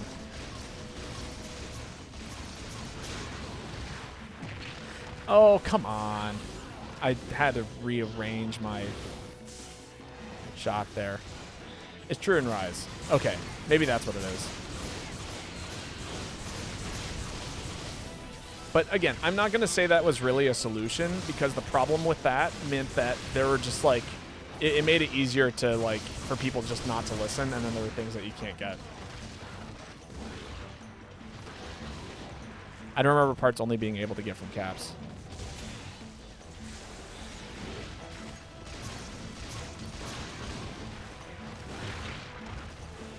Ah, man, this is a rough monster to deal with this weapon. All right, well. I nearly died from that. That could have been awful. Oh, I'm going to be dizzied any minute now if I don't stop getting hit by this rude monster.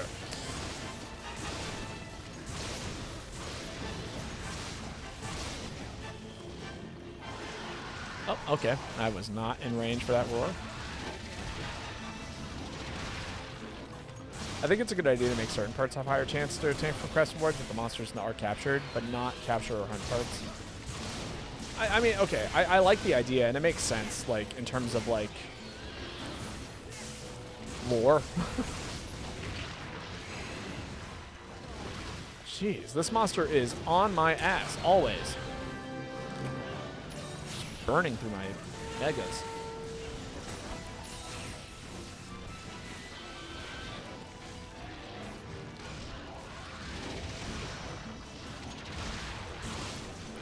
I'll say that at least it's not because it's Silverwind, but holy shit, the questline sucks. It's a long one for sure to finish doing Dread Queen. Oh, let me not shoot phase on here.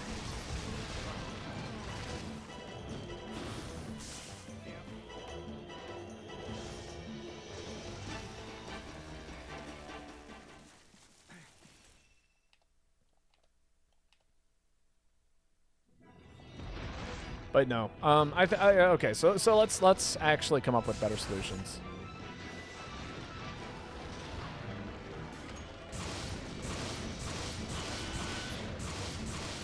I was talking not Dread Queen. I was talking about Silverwind. Oh yeah.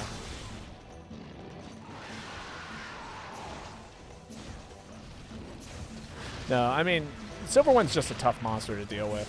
It's on top of you and it shoots projectiles. And not just like kind of shoots projectiles, but shoots so many projectiles. Like Silverwind's if people are like Silverwind's my least favorite monster in the game, I'm like, yeah, I totally understand why. But also you could play like, I don't know, any version of Dual Blades that has like a get out of jail free card, or Silverwind with playing what is it, Adept against Silverwind is always a good idea. Unless you're running like, I don't know, Gunlance. Gunlance might be like the worst weapon you can run into Silverwind.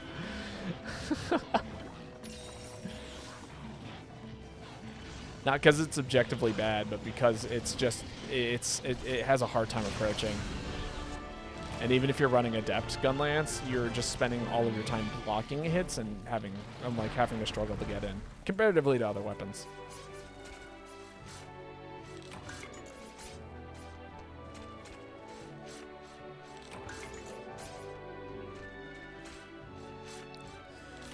I'll admit my memory's poor, so if I can admit, I can admittedly wrong, I'll say that, but I will stand on that. It's never been enough to make slaying better than capturing a reward due to target rewards. Yeah. No, I mean it's not. Here's the thing. It's not really a good solution. I think it's actually objectively a bad solution, because like, okay, here's what happens. There are certain parts of the monster that you need. And so you go into a quest, and you do the research, and you go, oh, crap. Okay, so if I need this part, then that means I need to kill the monster. Cool. So you go in, and with that in your head, you're going, I need this part. I'm going to go ahead, and I'm going to kill the monster. And then you tell your entire party this, and then someone forgets, and then they capture, and basically your turn was wasted because you didn't even get a chance to get your part. I think that's wrong. I think that it's kind of a neat idea, but I don't think it's the solution. I think people should be rewarded for capturing, and I don't think that the punishment should be a limited amount of rewards or something of that nature. Oh, okay. Well, So an alternative. Let me provide alternative solutions where everyone is happy at the end of the day. What if? Oh, this might be a fun solution. It's kind of a giant pain in the ass, but I think it's cool. So, what if for you to capture a monster, it had to be in a weakened state? And what I mean by that is like there's two ways. Let's provide two ways to create a weakened state against the monster. One of them is obviously waiting for. Also, Kai, your turn.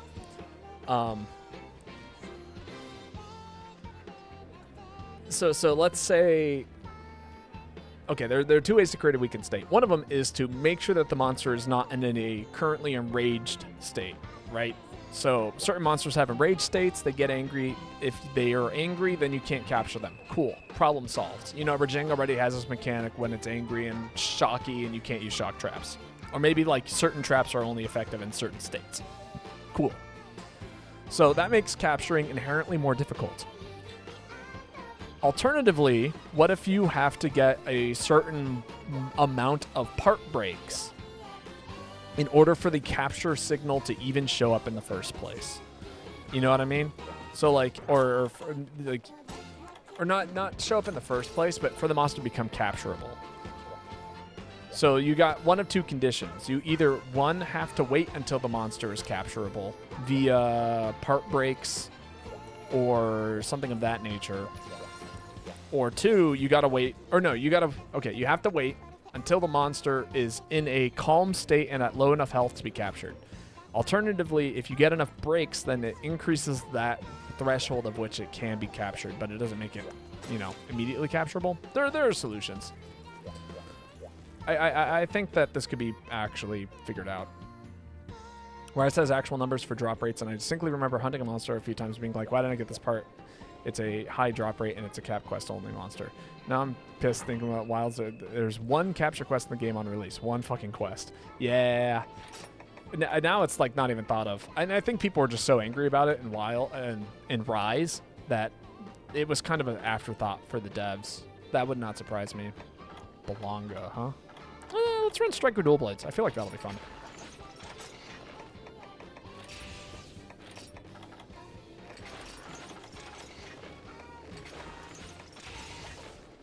No, that's not right. God, I hit Belonga. It'll be fine. I'm running a set that should make it relatively painless. Also, thankfully, it's all in just one area. But also, welcome, Dead Ash. How are you doing today? Thank you so much for hunting with us. This has been a blast. I hope my takes aren't too hot. Make Stamina Thief awesome again. Oh my god. See, look, there we go. We're finding solutions. If you run Stamina Thief, then it increases the chance of, like, it being in a capturable state. Oh my god. It's like I'm good at video game deving.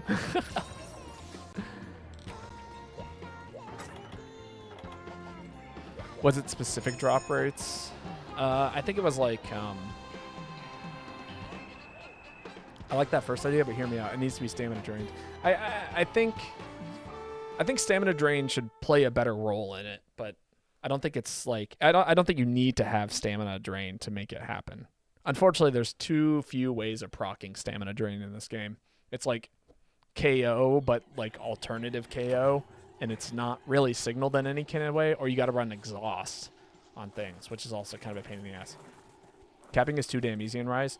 I do think they need to buff how easy it is to throw a fucking trap down. I think that before it used to take like it took like a good 5 seconds of you trying to put down a trap and lure the monster into it. And that was like what made trapping kind of painful in these games. In the new games, you can very easily throw a trap down in about half a second right underneath the monster, not get hit, or get hit and it still goes down. And then, you know, pick it up if things don't go your way. Old gen games, that wasn't the case. You had to destroy that trap and go, fuck. Goodbye, trap. And it takes like an actual like amount of time for you to put it down. Trapmaster does speed it up. Trapmaster's like almost irrelevant in new gen games. It's just so fast. If it's even a skill anymore.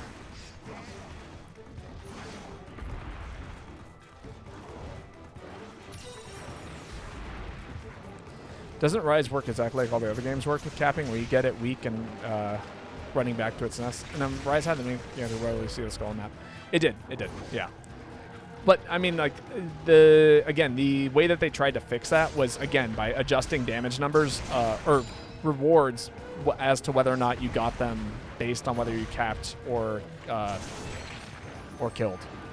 And I don't think that's a good solution because yeah, it encourages people to kill monsters instead of capping because they want certain rewards, but what it does is it makes it much harder to it makes it more unfriendly to players who are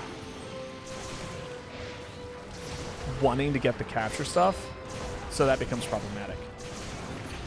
Compared to G, where you need to figure out if the monster's in a cappable state versus the new gens where you get the skull. Yeah, exactly.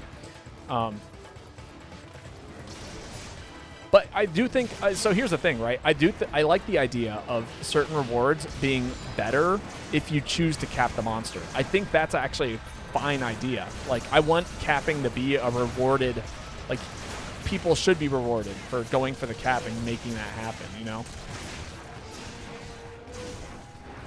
Oh, I missed. Which, again, if you make capping harder, then it makes it less...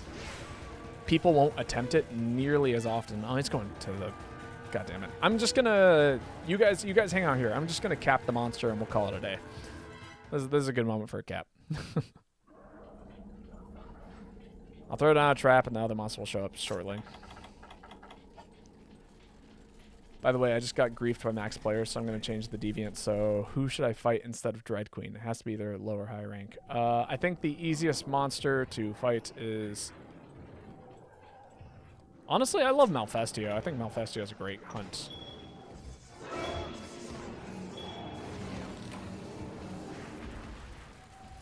Honestly, I'm all down for better rewards, but it's just an easier quest with better rare drop chances.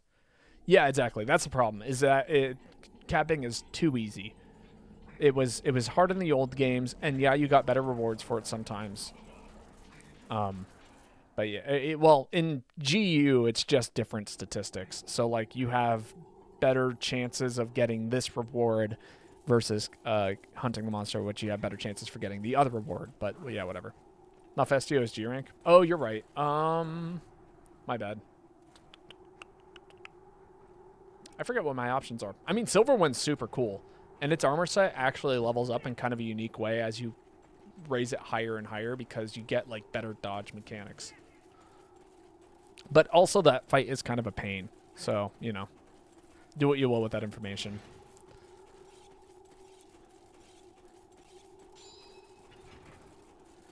Be honest, I never play Monster Hunter games with others because of other players not doing what's needed for your quest. Yeah, it's kind of tricky.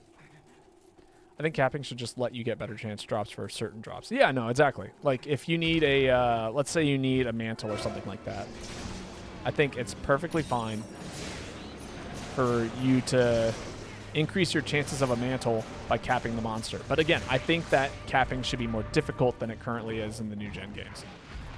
And I think, again, it's very achievable to create a scenario. The only problem I see with my theory, right, of what would be cool is that people would feel it's really inconsistent. And then they would have to do the research onto why it didn't work that time, but it worked the other time. That's the problem. Or, like, why the indicator didn't show up. Because you can just make it as simple as, oh, I missed. You really can make it as simple as, like, do you get the indicator or not, and that will tell you whether or not it can or cannot be capped. But then people will feel it's, like, inconsistent as to when it shows up, even though it could be, and it could be very easily explained if people listen or do the research or all that kind of stuff. But, you know, we live in a modern society where gaming is kind of spoon-fed to you in terms of how things are explained. If that makes sense.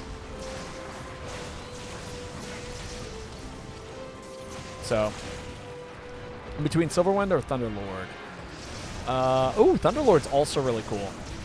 I would figure out what weapon you want to use, and then build, like, figure out what kind of weapon you want to use for this challenge, and then choose your armor set based on that. If you want to do a lot of dodging and things of that nature, I recommend Silverwind. If you want to be a little bit more geared towards high damage numbers, I recommend Dread King.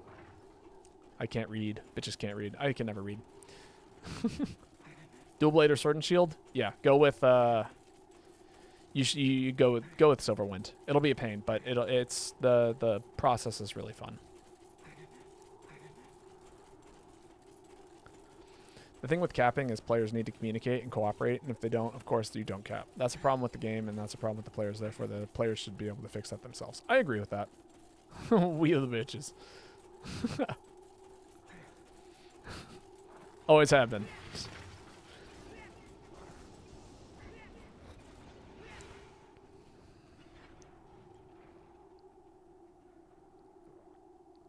Time to get the character to complete a lot of village requests. Honestly, when I play Monster Hunter, I always do village quests first, and then I come back and do all the other stuff.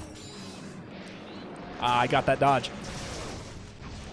Oh, I missed.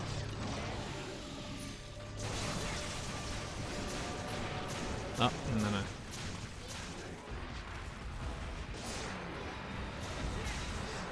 Oh, I didn't get close enough. I thought I was going to top, and it was going to be fine. I didn't.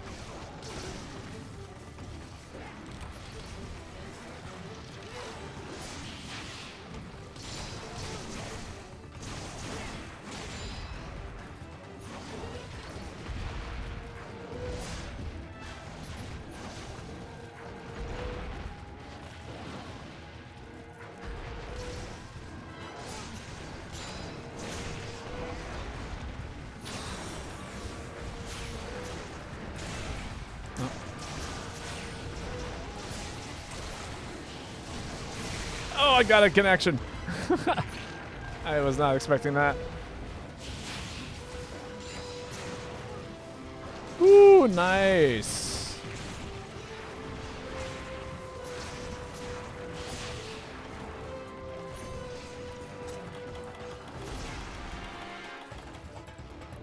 Drink this hot drink. I wonder if I can kill with aerial slam. That would be kind of funny.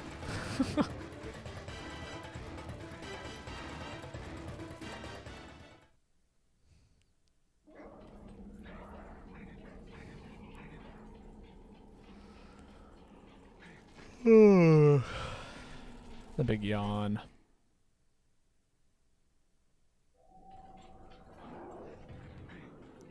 Throw down some barrel bombs and I'll click aerial slam.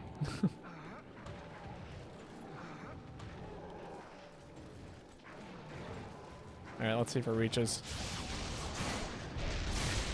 Huzzah!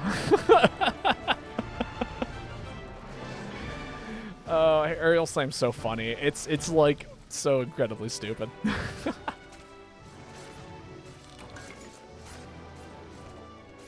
I think it's like one of the few incredibly conditional specials in the game. It's one of those like, it probably is one of the first specials they worked on. And they went, yeah, that makes sense. And then they just kind of never came back to think about it again. Like, I bet if the devs had the time to come back and rework this special, they probably would have. Because it's quite dumb.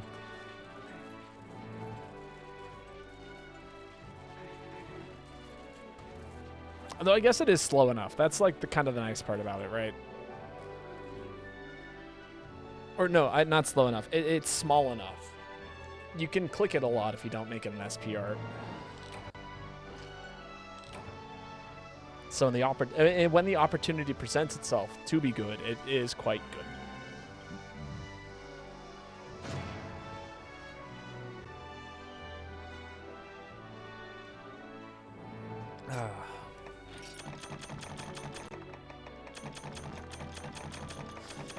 All right. I do believe it is going to be... Ooh, 2 different bow guns, neither of which I need.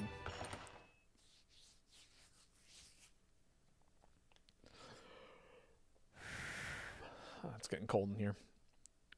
All right. Deadash, it is going to be your turn to post. I'm going to run to the bathroom. I'll be right back.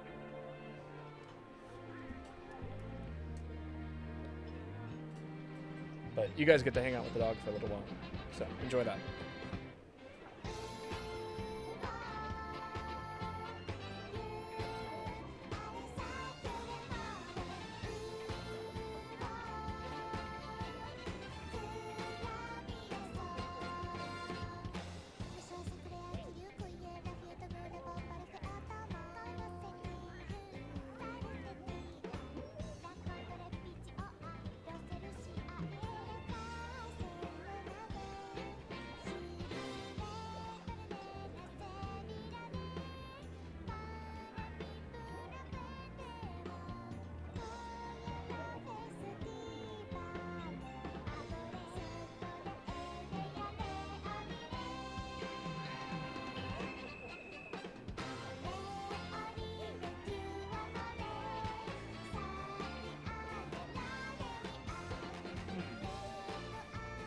I'm back.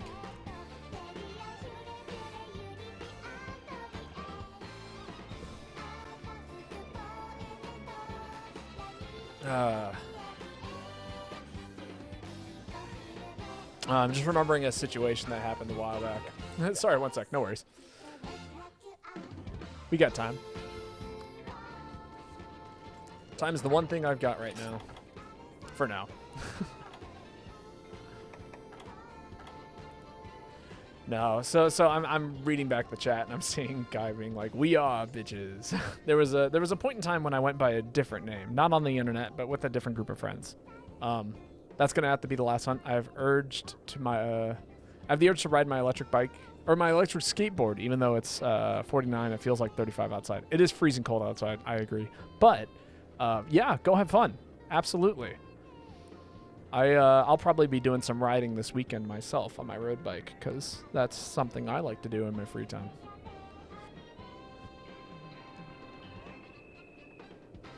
But it's been fun hanging out with you, Phazon. If anybody wants to jump in and take Phazon's spot, we'll have the spot available to, again, anyone. But yeah, no, like I was saying, at a certain point in time, I went by a different name in a different circle of people. That name was Stitches, because I used to LARP, fun fact. I actually still have my old LARPing gear if you guys want to take a look at it. Here, I'll pull out the sword and then I can show you guys the buckler and the dagger I used to use.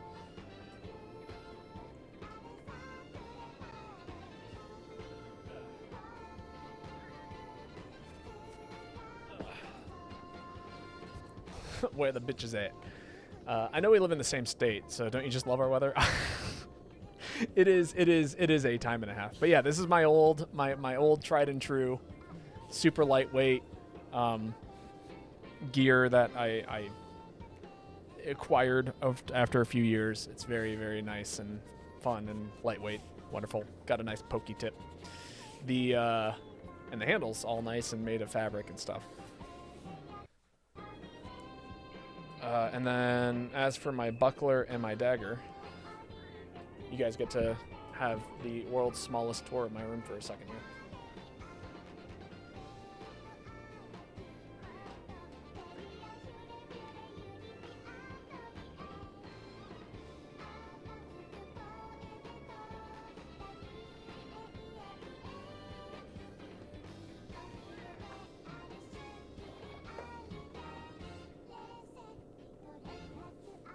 But yeah, so that's my buckler and the dagger.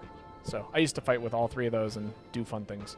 But one day, there was I was fighting with a friend of mine, and they were using a like 8-foot glaive, which is quite long and tall and kind of scary. And the glaive bounced off the buckler, which I had on my left arm. And they swung in this direction. So I sit there and I try and block with the cross guard, and they hit the buckler and it bounces up and it catches the side of my head, and it splits a part of my eye right here, like right beside my eye. So splits that, and then proceeds to.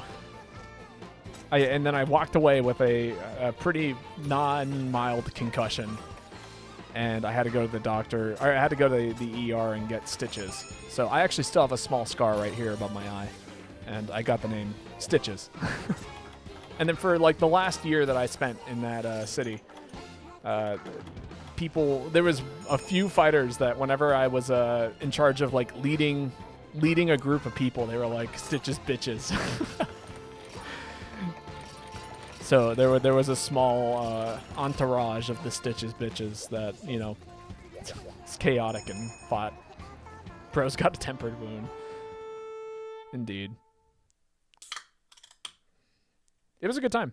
I was quite I wouldn't call myself good, but that was kind of on purpose. And very much in the same way how if you watch me play Monster Hunter, I run silly sets that just work well enough. I fought in a very similar way, which is to say that I liked to move a lot and not accomplish a lot. But because I was able to just, because I was highly mobile, I got away with a lot more than I ever should have. Whoop. Oh, we're doing the fun quest. Thank you, Cat.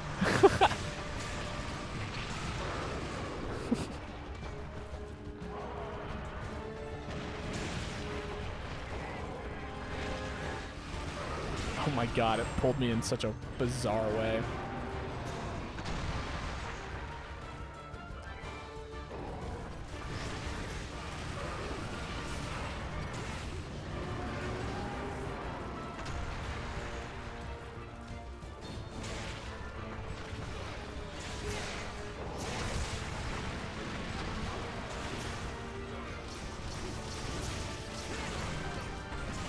What? I launched somebody. Does that hit launch? I thought it was only the... Level 3 charged. Okay, so the hammer's kind of a giant pain in the ass is what I'm learning for everyone that isn't the hammer user. Oh, that's bad. Oh, maybe not.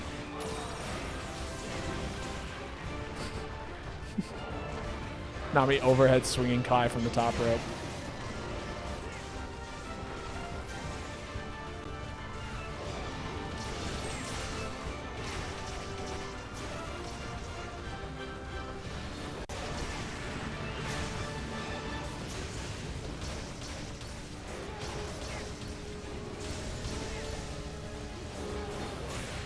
Oh, just launched edible, I'm sorry.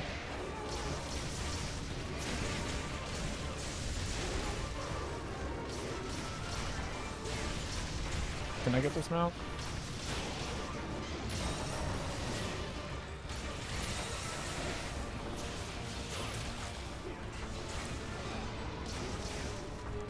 Come on, stop jumping off that ledge like that. I don't like where this monster's at right now.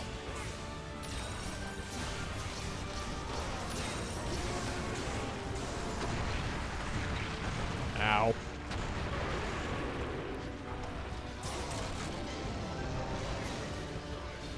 I should have seen which quest this was before picking this set. Oh, we'll probably end up running this back.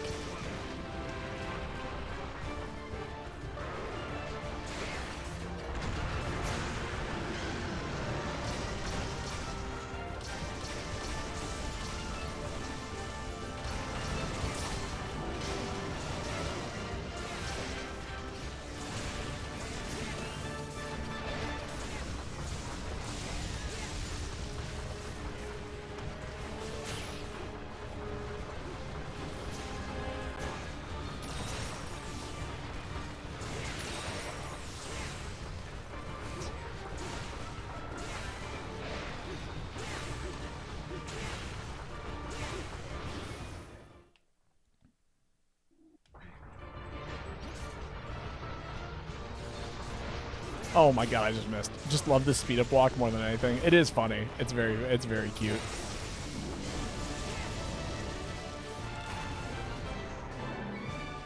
I didn't even have to sheath my weapon. It was kind enough to shake the ground for me, so I could just do that. Let the ground sheath my weapon for me.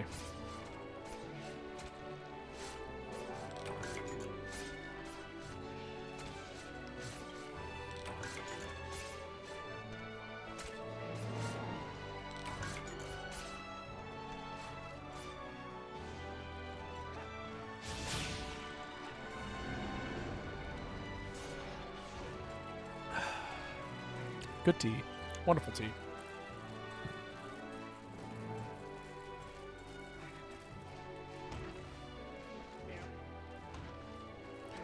Gotta remember my important buttons, like immediately jumping for combos.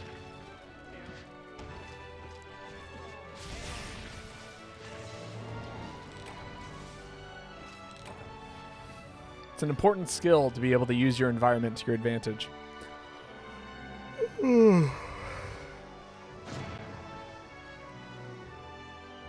Alright. I think it's Edible's turn to post next.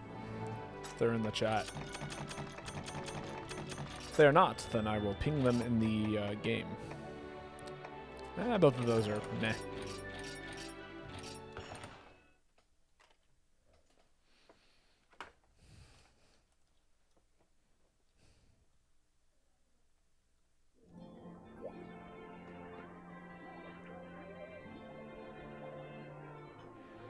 Sit here and wait for a minute for their little icon to pop up. No longer be grayed out.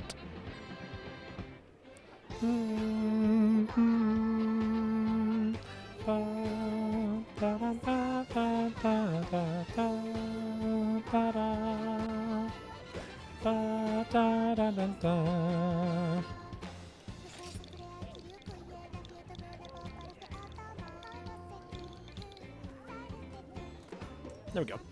Any good ice or water charge blades? No. Well, it's your turn to post, Guy. But let me take a look. I don't use Mitsune. I've been kicked for running Mitsune charge blade. But in terms of, let me take a look here. See what we got. I've found that You want an elemental file. That's the first thing. If you're gonna run ice, Elder Frost. No.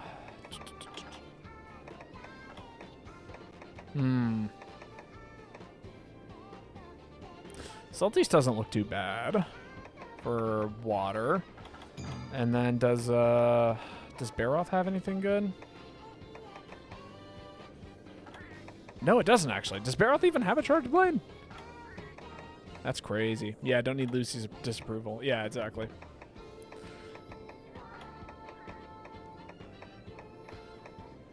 Amatsu might be half decent. I find that usually on the water side it's pretty bad. Yeah, I would say if you're really going to go for a water build, it might be worth running Celtice. From what I can see. Oh, Doors is also not bad. And there might be something hidden behind this wall of numbers that I can't see.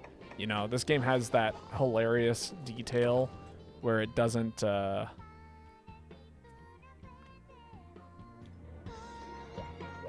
doesn't even need to be a full elemental side thing.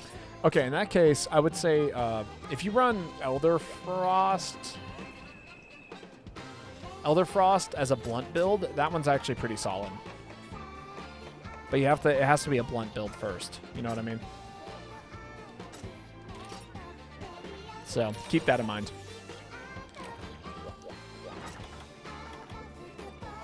Gonna buy one more hot drink. Okay, that's actually perfect. Good luck getting your trunk spines. And I mean that with all sincerity, because I've been trying to put that together for a little while, I think, with a greatsword build. For my blunt element up build. Fuck, you're right. What do you mean, my right? Whoop! Dropping controllers. My right.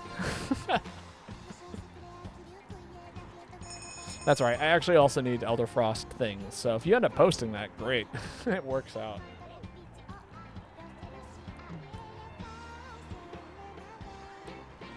Your.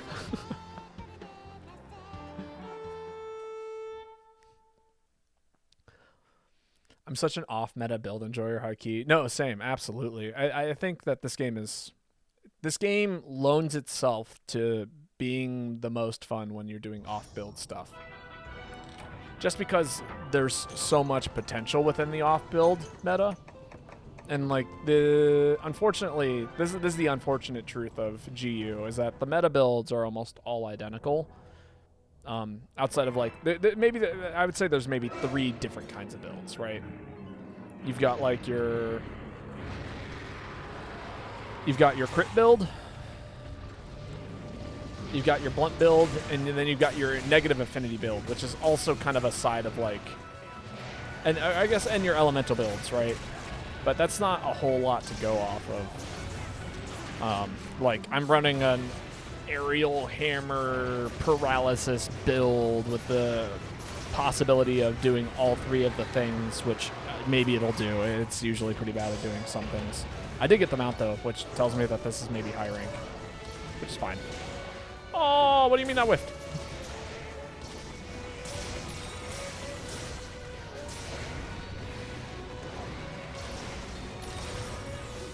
I cannot hit this thing's head.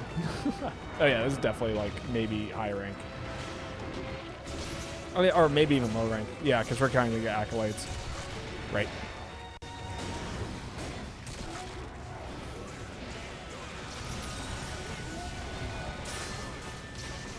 Really? No KO?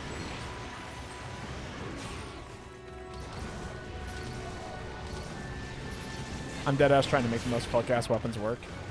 Well, if I am quite the I am an expert on doing that, so feel free to hit me up sometime.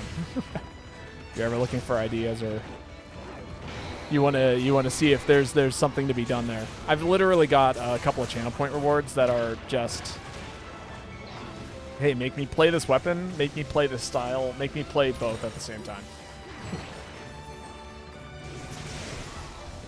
Benden's looking for a good game to dive into, and like survival horror. You'll love Alan Wake 2.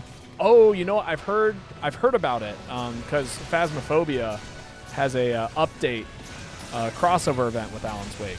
which I don't play a lot of most survival horror games, but I do play a fair amount of Phaz. So that's kind of cool. I know nothing about the game, but I imagine it's got to be pretty good.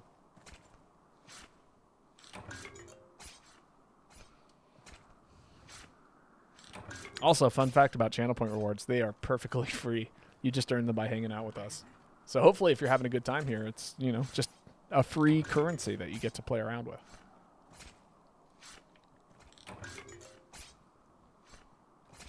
The only real life value it has is affecting my real life, but, you know.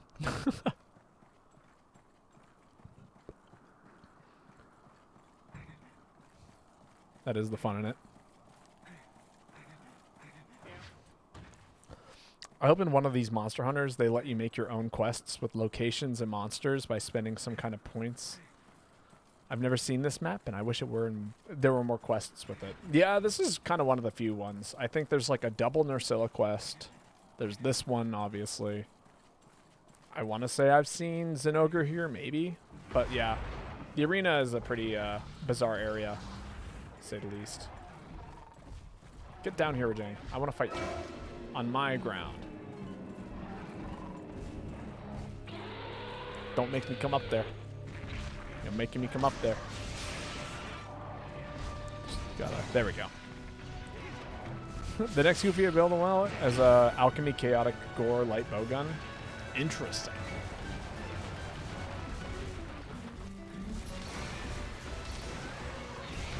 I found that alchemy bullets are very fun. If you can get a light bowgun build and then somehow slot in alchemy bullets to make it work. I have a alchemy heavy bowgun build that basically focuses on maintaining peak performance to keep my damage up, along with using specific items, and then obviously alchemy bullets to quickly build arts and stuff like that.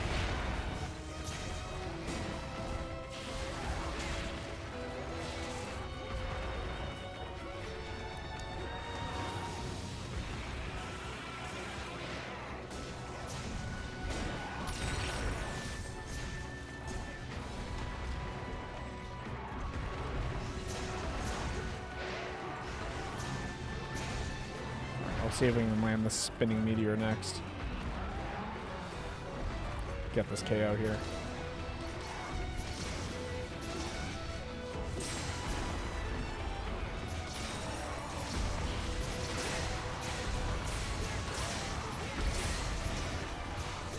Really? No KO?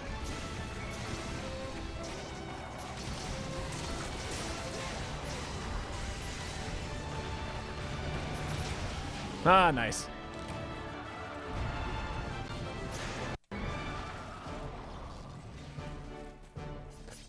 I like the idea of like having custom quests, but I kind of oh, what was it? I kind of want to see expeditions brought back in some kind of way. Like, and I don't know. I feel like Wilds would loan itself to having expedition quests. Which is to say, like,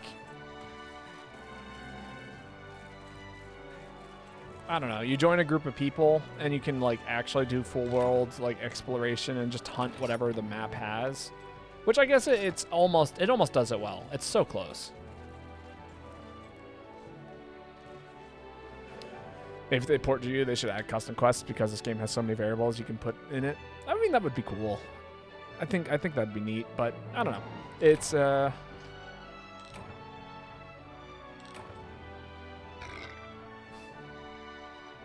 it's tricky. I feel like that's a whole system that would need to be worked. Maybe if they didn't kill the environment link every time you change the map, it would be awesome. I actually think that would be the case. I'm not gonna lie, some of the most fun I had in Rise was, oh my god, I got Aerial Slam 3. That's awesome, actually. Who did that? Kai, did you unlock that for me? Thank you. Now we get to try it out. Also, your turn to post again, Deadash. You're welcome, boss. Not your boss.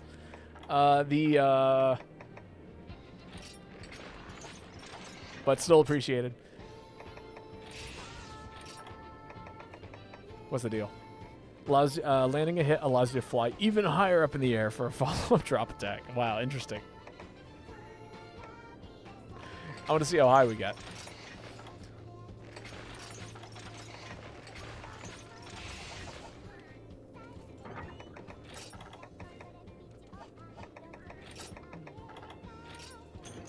But yeah, no, so some of the most fun I had in Wilds was actually playing the, when we did the fishing stuff and we just opened up the link and literally we had like, I think it was you, Kai, me, Phazon, and maybe Energy Surge. Or no, it was Ruby. And we literally just like rode our Secrets in a pod of 4 going fishing. And that was like, oh wow, this game is actually like, it almost works. It's almost so cool.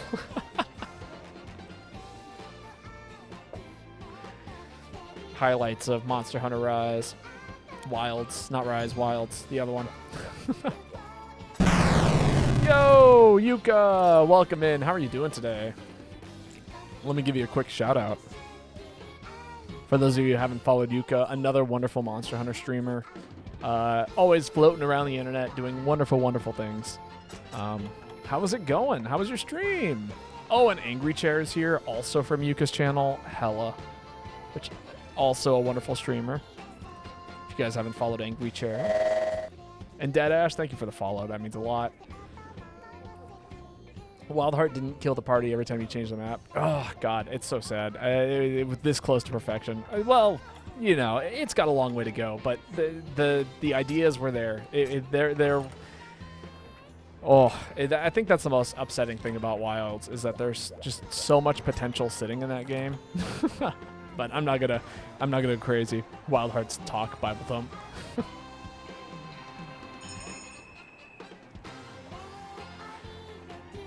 But yeah, how are you guys doing today? How was your streams? I know Angry Share is also a streamer. I wasn't sure if it's this is some kind of raid into a raid situation. But yeah, for everyone who came out, my name's Babotosh. I stream Monster Hunter, as you know, as you can see. But I do play other games. If you didn't know, today is Wednesday, which means that usually we'd play a roguelite today. And so today, I decided, since it's my first time streaming in 2 weeks, or no, not 2 weeks, in about a week, we would do a nice long stream today. So we're doing 3 hours of GU, and then we're doing another 3 hours of Slay the Spire 2 after this. Have I played Tukaiden 2? I have not. I have no idea what that is. I've been playing recently, and the Clawblade is so much fun. Oh, and Wild Hearts? I never played Wild Hearts. Tried it, was too whack. You played that one a lot? Is it a roguelite? Yo, Liberty, welcome. How are you doing today? Here, I'm going to find a nice quiet spot behind this rock and hug the dog. Oh, it's a Monster Hunter clone? Gotcha. No, I like Monster Hunter too much. It's hard for me to play clones of Monster Hunter these days. Very fun game for $5. Maybe it'll be worth checking out.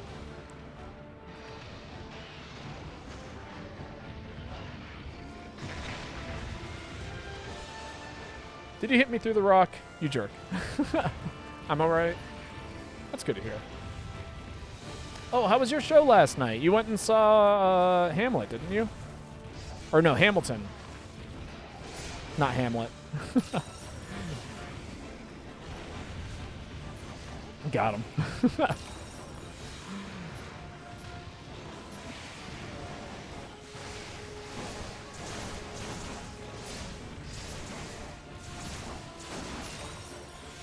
Oh, no! Too many things.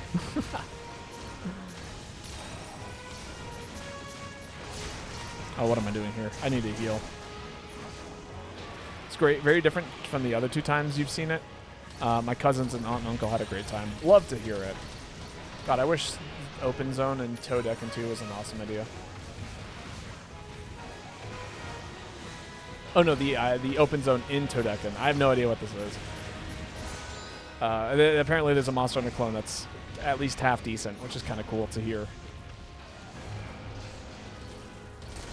As somebody who has played many a modded game and or like used to play a modded Smash Brothers game competitively, and enjoys the Smash clone of, you know, Rivals of Aether 2 more than I enjoy the current iteration of Smash Brothers. I have quite the appreciation for that kind of stuff. Todekin 2 rifle is so banger. Slap City. Oh, Slap City was so much fun. I'm kind of disappointed that game didn't catch on. I understand why it didn't, but, you know, it's a good one for sure.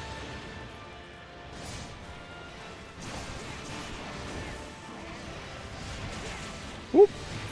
Oh, bad change. Need to heal.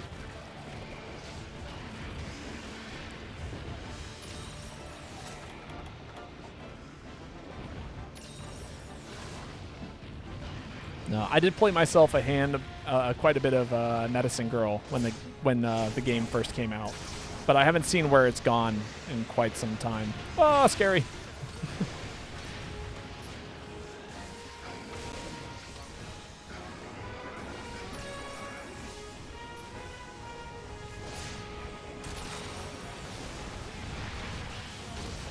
Big whiff. That's fine.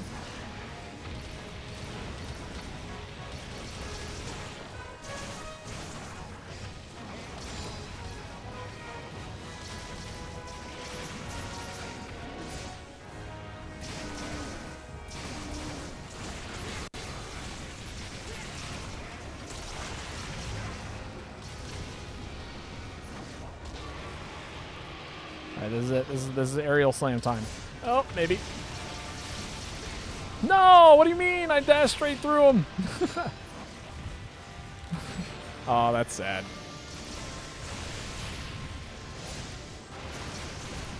Please dodge. No, I didn't have the stamina for it. That's so sad. Ah!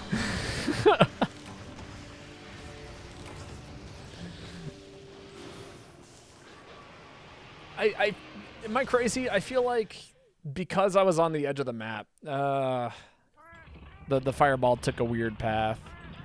Not fireball, darkness ball, or, I don't know, whatever kind of energy it shoots out of its mouth.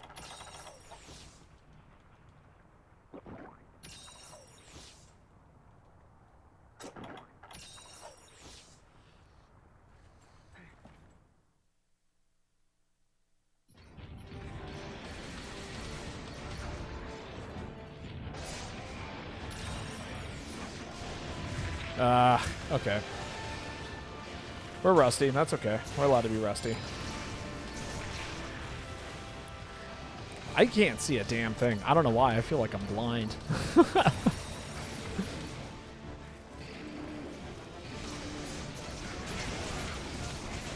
There's just too much happening. Too many flashing colors all the time.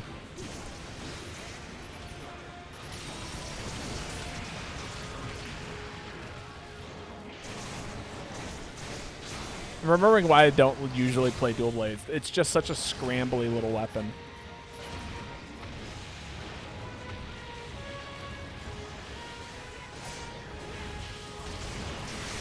Oh my god, I can't believe I connected.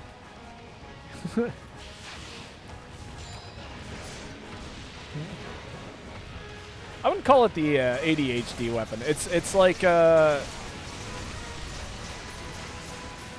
I think that's a not great term for it, but it certainly requires an amount of like it is though. I don't know. It does require you to be paying a lot of attention to things. I have ADHD. I know what I'm saying. Okay, fair enough.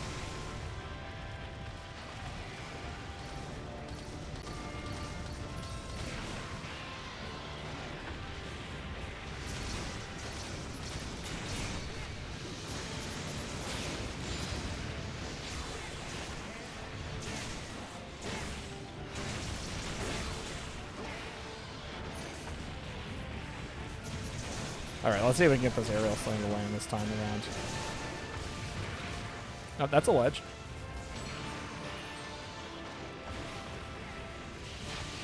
Reposition. Aerial slam, go. Yes! Yes!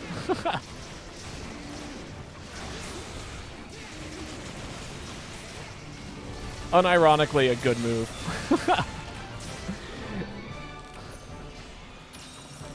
Oh, I love aerial slam so much. It's so stupid.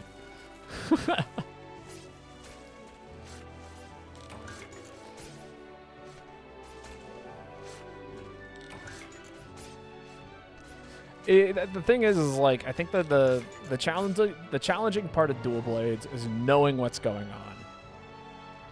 Always. Because you're spending your time fighting the monster in this range, and you can't really see what's going on because of how big certain monsters are and the way that they like. You're only getting to catch like maybe 20% to 40% of the monster in the frame.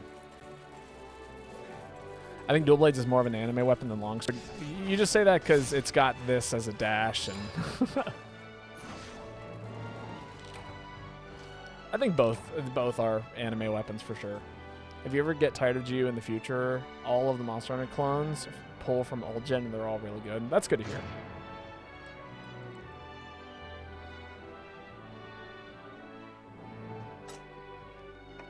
And range from $5 to $10. Except for the one that died because of microtransactions, right? Which one was that again? Freedom Wars. Okay, I did see something that looked like a Monster Hunter clone the other day, and it almost grasped my attention. And by, like, Monster Hunter clone, I mean, like, a 1-to-1. Like, I think the monster they were fighting was actually from Monster Hunter, but I don't think that one was even available yet. Really? I thought for sure they had, like, an open beta that kind of, like, people thought it was going to be good, and then it didn't. Ragnarok Odyssey Ace is also good. Available anymore. Okay, there we go. Yeah. No, it's not. Again, I think that, yeah, the game just, like, actually died.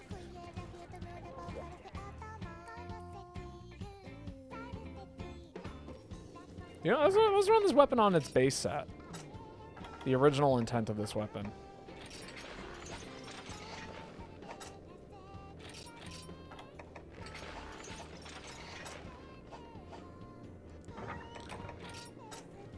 No, register set and be real careful about it. Done. Still need to play around Frontier 2. That's fair. It was fun before they fucked it up. Does anyone remember the name of it? I can't even remember what it was called.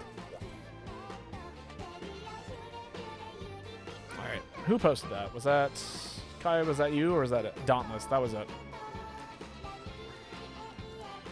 No, I think that was Deadash who posted, right?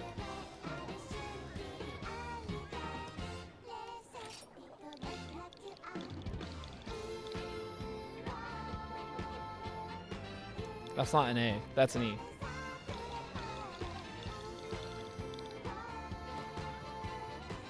There we go.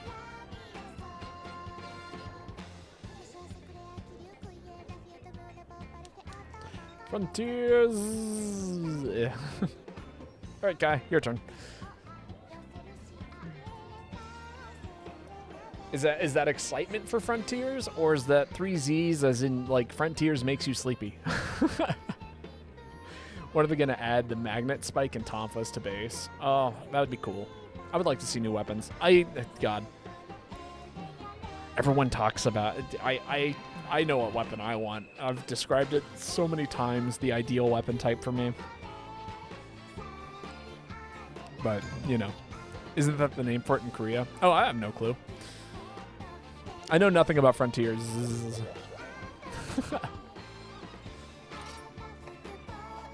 Oh, this will be fun.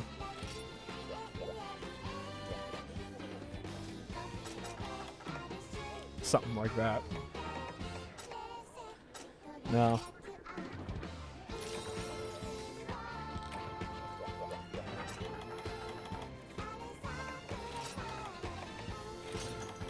No, there's a good chance that I probably... I mean, I don't know anything about Frontiers, and there's a good chance I probably won't know anything about Frontiers just because I don't have the time to really play it these days. Like, pick up another Monster Hunter game. And also, I don't own a PSP, so that makes it quite difficult. A new ranged weapon or bringing back medium bowgun would be swag. Okay. since you're new, so I get to actually tell you about this idea, and you get to hear it fresh. I would love to have a weapon that is allots itself to both. The new weapon type that I would like to introduce is the javelin. You get 3 javelins. The weapon you get a limited amount of javelins, and so what you can do is you can throw the javelin at the monster, and if you do like maybe specific inputs, it sticks into it, and if you hit that point, it does extra damage. And eventually they fall out, and you have to go pick them up, and you have like access to X number of javelins. So they'd be like a damage support weapon when you throw it, because it allows other people to target that part of the monster and also do additional damage. But if you use up all your javelins, then you're kind of like shit out of luck essentially.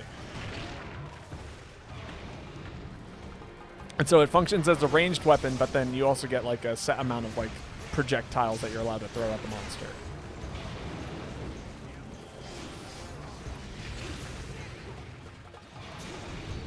Magnet spike, but without the flying towards it. I mean, I don't know. Is that how that worked?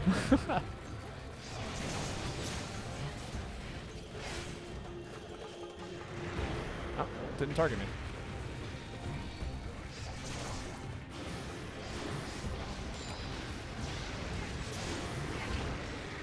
No! I was supposed to connect.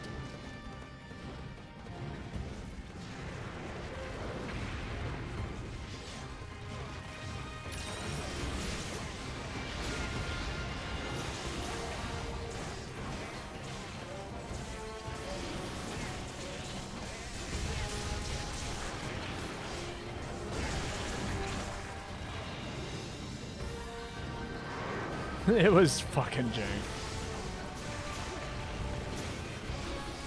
I mean, it sounds like a cool idea, whatever it was.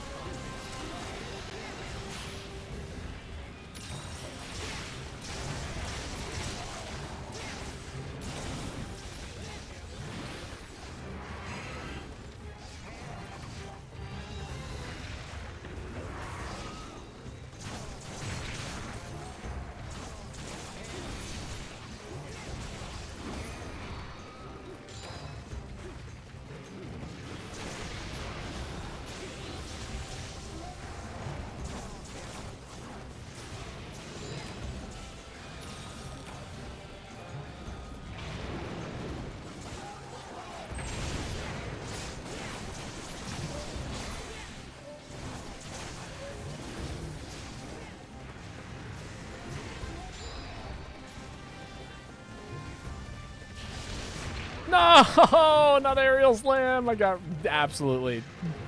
That's so sad, actually.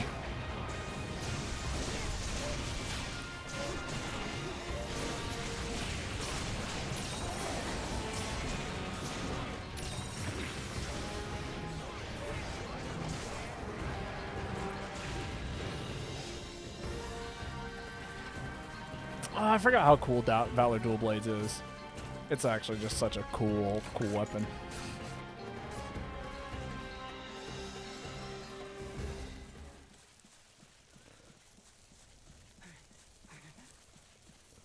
So it looks like the magnet spike was just whatever they felt like throwing in. Cool. No, I think I like my javelin idea more. The javelin for me is just the ideal weapon. Something that you throw, it can be used at range, but it does other things. It'd be cool as hell. Like it just does. It's I like it. I would give me that.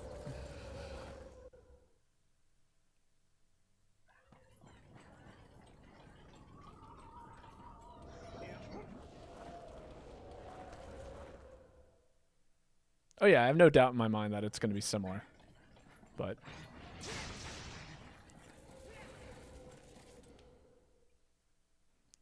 Mine would be simplistic in nature, ish. Well, okay. We have limited the amount of places this monster could possibly be. I've posted videos in the Discord. Am I gonna be like completely and totally unimpressed? Or is it gonna be like my new favorite weapon that I never ever play ever because it just isn't in the game that I play? Okay, it went to the far side of the map, I guess.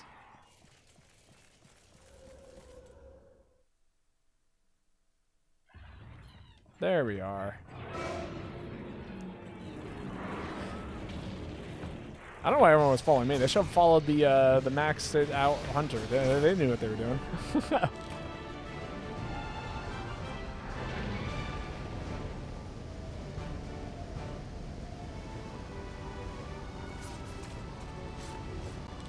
Go follow the 999 the hunter.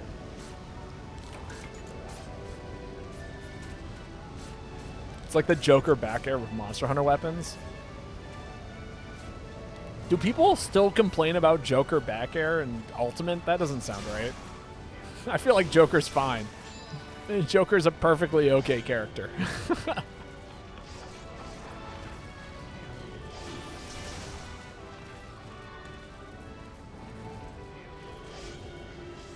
It's been a while since I've seen the meta. Okay, okay.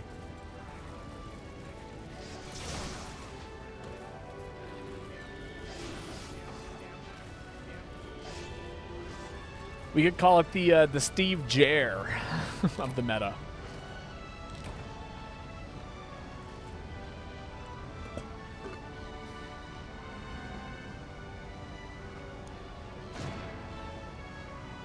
Ah. Sorry, taking out my earrings. From what I've from the very small amount I've seen, it has 2 modes you can switch between. Shoots a spike at the monster, insect glaive style, and lets you fling yourself towards it. It has long sword levels of evasion and has a hammer mode. Interesting. Lets you make a part of the monster, or mark a part of the monster and dash to it. Also has every other ability imaginable. Okay, cool. They really should bring it back. It sounds more complicated than Charge Blade, and that's saying a lot. Has a pin that lets you basically arm wrestle the monster. If you win, you implode the monster. Cool. I see the idea. I don't know if it sounds too mobile. Oh, and we have lost Edible. If anybody would like to join us, we now have an open spot. Dead Ash, it's going to be your turn to post. Deals more stun than hammer and does a big hit, like 3 greatsword damage, or 3 times greatsword damage. Okay, so it sounds totally broken and not like something I would like. Makamizo. Bring it back, but make it terrible. Oh. Let's see if we can... Hello. Dead Ash. It's... turn. We're doing round robin. Room order 1 redo on a failed quest.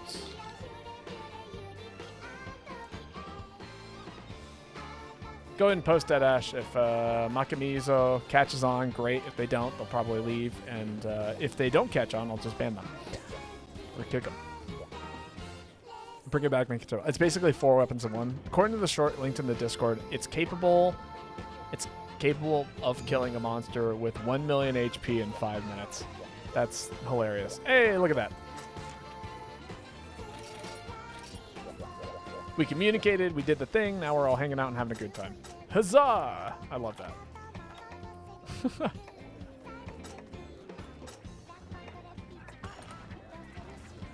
If they simplified it into just being insect glaive with fun steps, it would be peak. I mean, again. Oh, we lost Kai. You heading out now? Also, if anybody would like to join us, it looks like a spot is now open. Oh, Nerve Pain's coming back. Totally understandable. Yeah, please take breaks and do what you need to do that. I always find myself doing this with my hands to keep them loose. But ideally, I'll be able to go rock climbing soon, and then finger pain will go away. Go with 3? We can. Again, we got 1 redo on a failed quest, and The ibuprofen does not work long enough. Honestly, it might be worth looking up some like PT exercises specifically for like wrist pain and finger pain.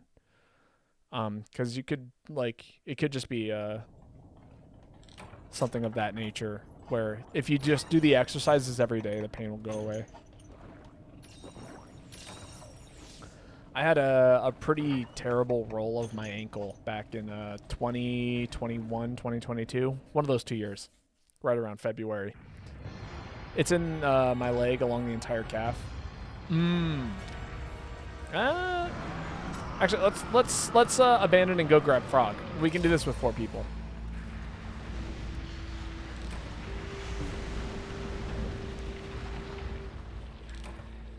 Cool. Okay, we all jumped.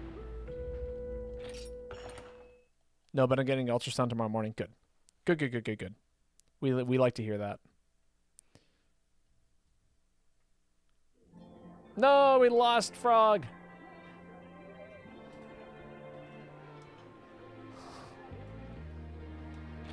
Sorry. Post again. Thought we'd be able to grab the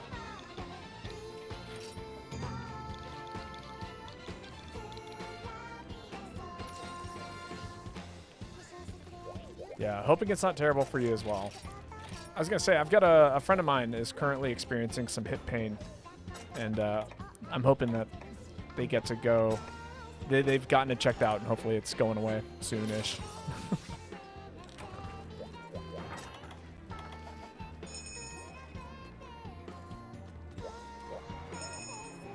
All right, if this time a 4th joins, yo, John Lerv, how's it going? Would you like to join us? We have an open spot right now.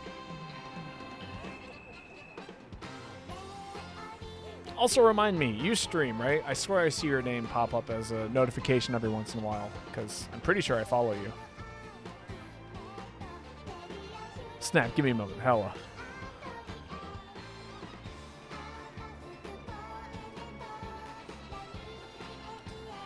I missed a step on the stairs 2 years ago, and it absolutely fucked my shit up. Oh, God, that's the worst.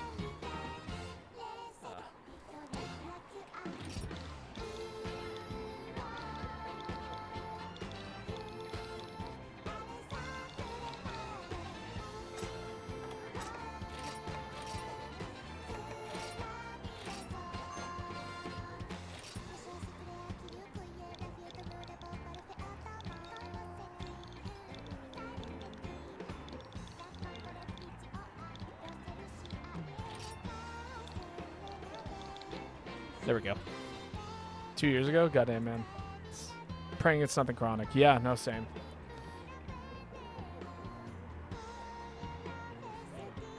But I got to check the first time the pain went away, so it just looked like a fraud. It's very inconsistent. Again, it sounds like it sounds like it might be tendon related or maybe nerve related. I hope it's not nerve related. That's harder to fix. If it's tendon related, like you just kind of stress it out by putting too much effort into it, it could definitely be something that's just like do these exercises every day and the pain will go away. Is that you, John Lerv? John Hunt is a very similar name. I don't know if we've hunted together or not. That's me, hella.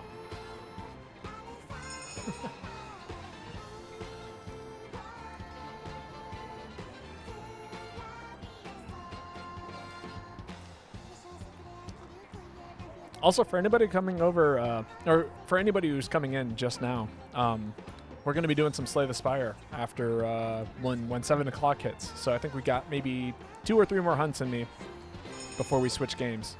But that'll be a fun transition. Because I have been loving Slay the Spire 2. It's just such a good game.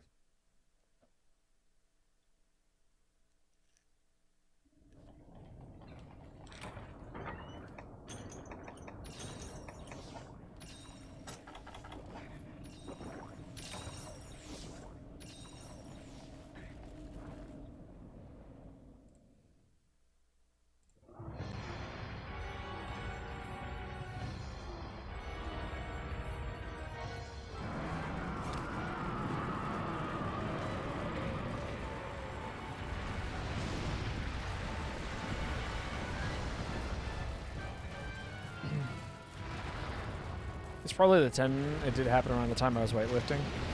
Ah, gotcha.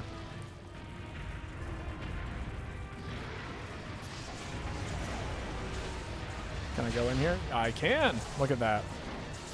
Making some good decisions on my part.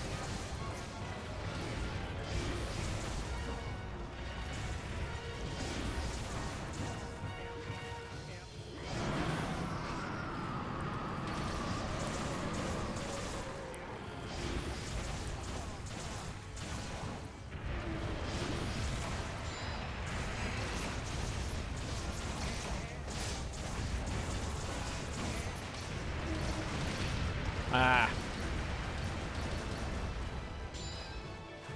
What game are you guys talking about?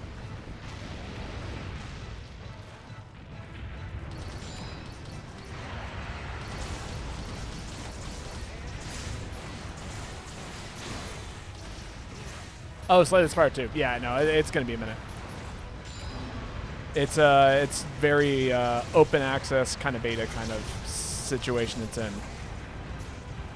Like, every time I boot up the game, they've changed something. Because I do play on the beta branch, because I like to be informed as to what the changes are looking like. And I enjoy being a part of that process, because it's very cool to watch how the game is changing and evolving based on what the current meta looks like and for certain characters. And God. That was horrifying. I probably should have died there. Honestly, I'm just going to back off for a minute and pray I don't die.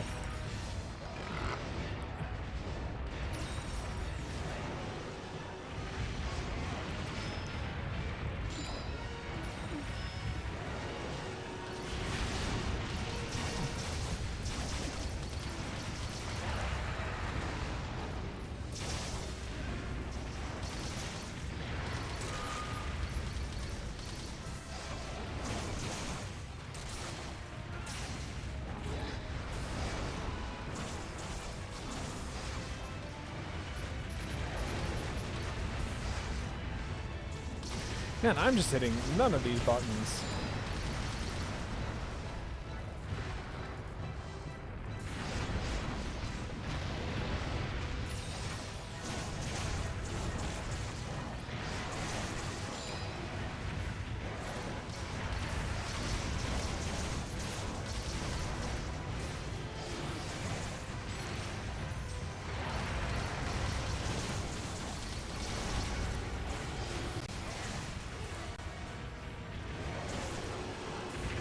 Oh, I just barely, my timing was off. I was like, oh, if I just valid dash through this, I'll be perfectly fine. Which I probably would have been.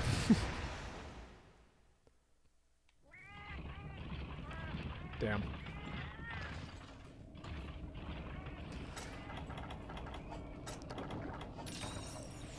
No, I will say this. Spire 2 is not a perfect game. The biggest complaint I've heard so far is about the difficulty, which is to say that it is currently in a state that is a little too easy for the people who are really, really good at the game. Which is that's a tough solve. Oh, whoops! I already drank a hot drink, cold drink for the hot environment.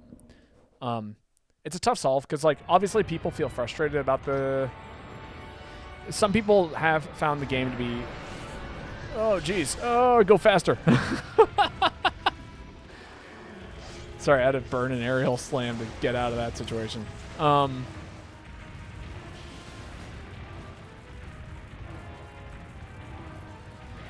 The people who are ridiculously good at the game, and I'm talking like like some of the best streamers, just find it a little bit too consistent. From what I've seen people complaining about the game with the balance patch, is this true?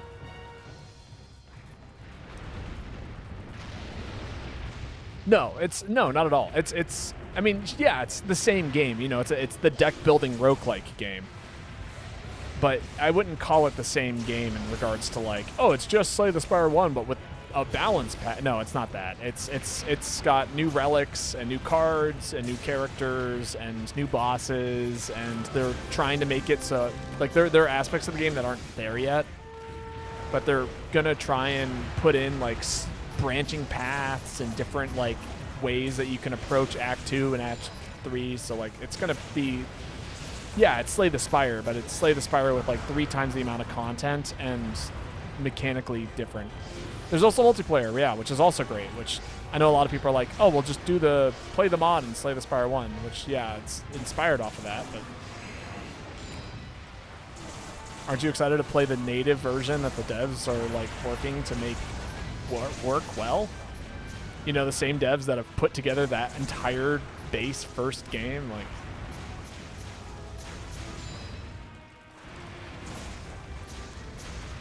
I mean, again, just hang out post-stream and watch me play it for a little while and see what you think.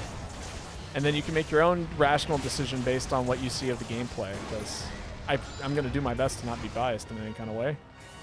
Oh, I missed my timing.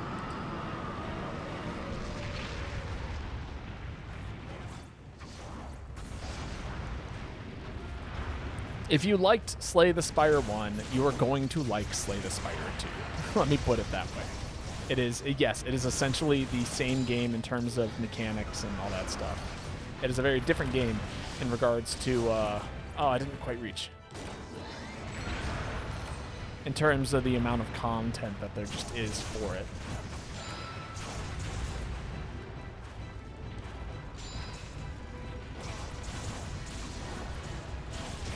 Hey, there we go. Nice. Well done.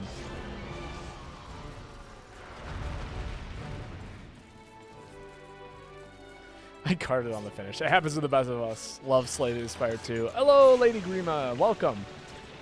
Well, if you love Spire 2, I will be streaming it in like 30 minutes. So we're doing a rare 3-hour stream.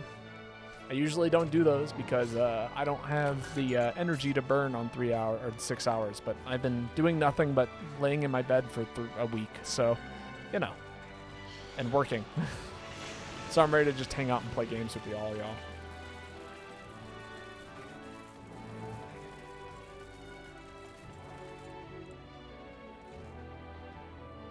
All right, I'm going to make another run to the bathroom. It's going to be Machismo's turn to post. No, Makesimo.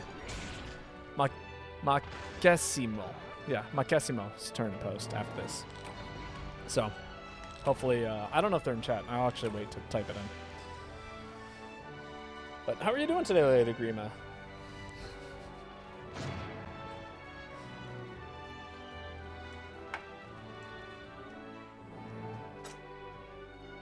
Ah, look at that. Me getting the rare drop. 1 of 15 now. I don't even know what I'm going to do with all of it. I've already got a Cantor armor sets and weapons and all the things that I could possibly want to do with a Cantor at this point.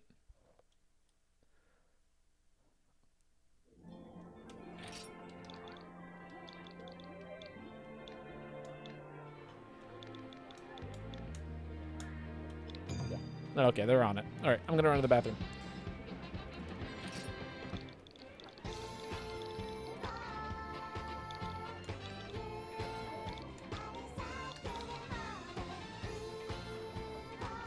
All right, right back.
I was back.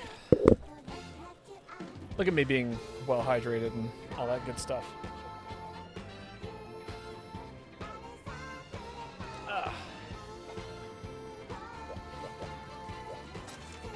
Oh, this is gonna be super fun. Hell yeah. What a fun quest. And if that sounded sarcastic, I promise you it's not. I am very excited to hunt this monster.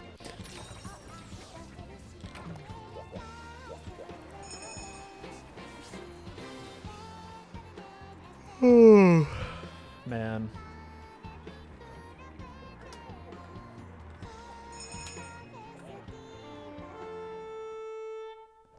It's funny. I keep hearing something like a woot woot every once in a while, but my phone, in theory, is turned off. So it shouldn't be my phone, which means that maybe it's my watch, which also means that it's floating somewhere here on my desk that I'm unaware of.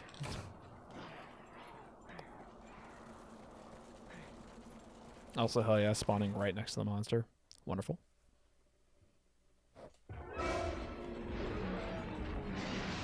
No, what do you mean it curved towards me? That's wild.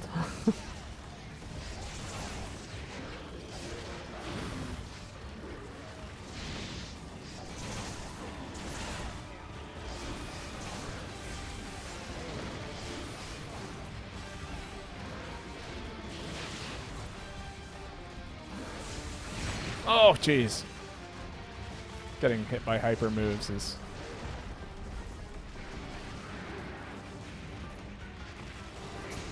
What? How did that happen?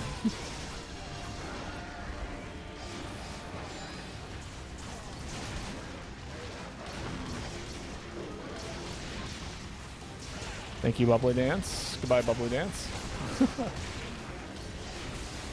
Oh.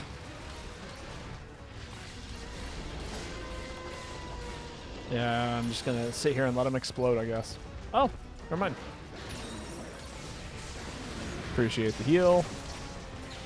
Merci indeed.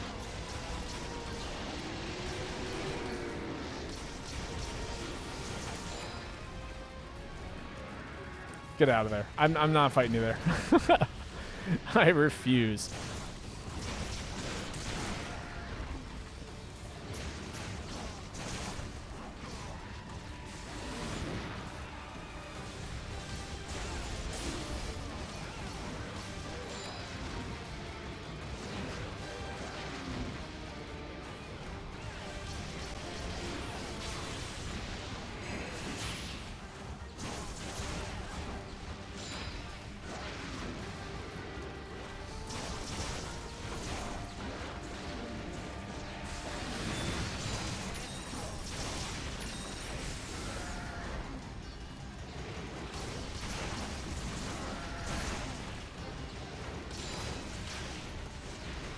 Wait for it.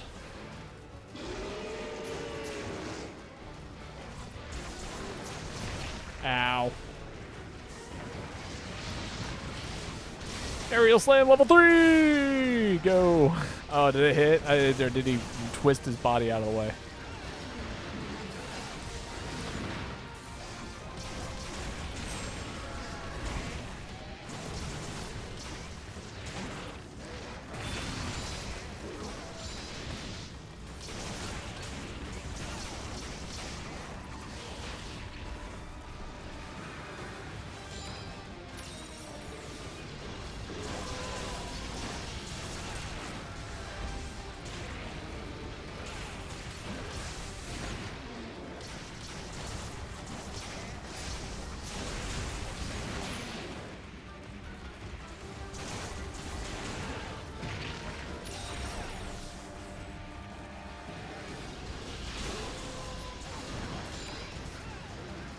Does this reach? We'll find out. Yes, it does. Pow.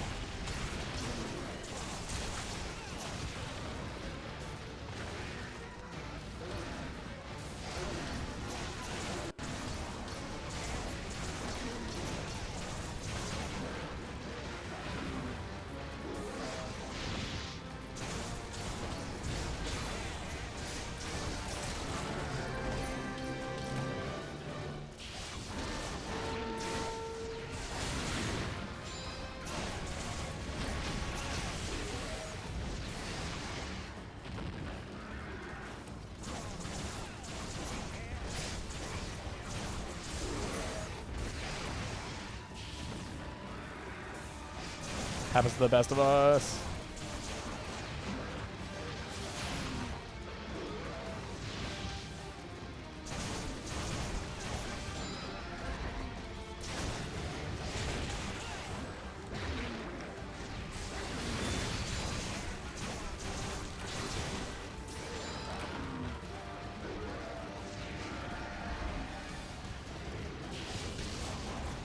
Ah, big whiff. Damn. No, and I ran out of Valor State. What a miserable time to do that. Ouch! Ooh, good heal.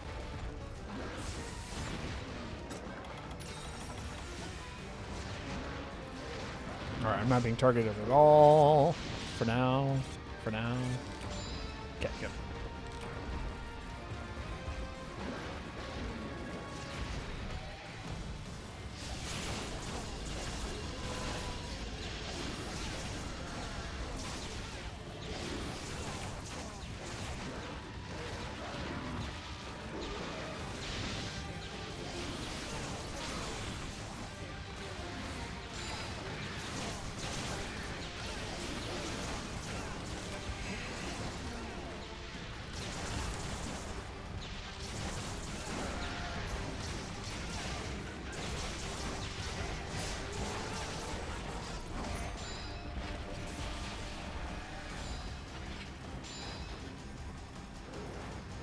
Keep burning my stamina to get back up into white sharpness. Hey, look at that.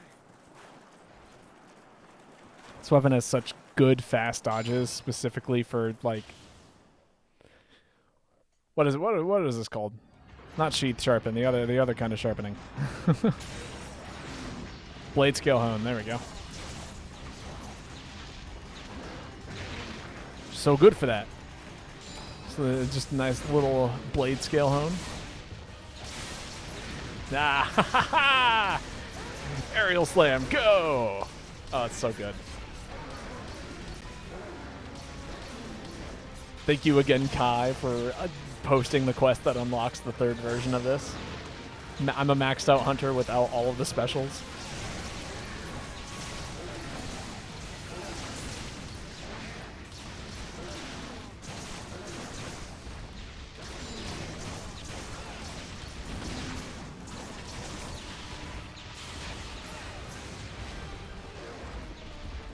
Happy accidents, indeed.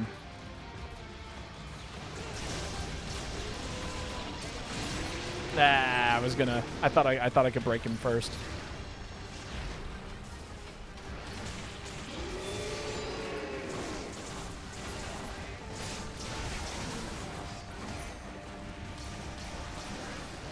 Ah! Hit boxes.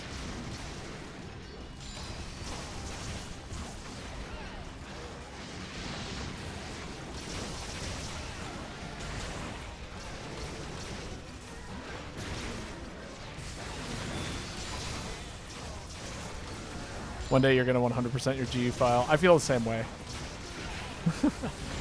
One day.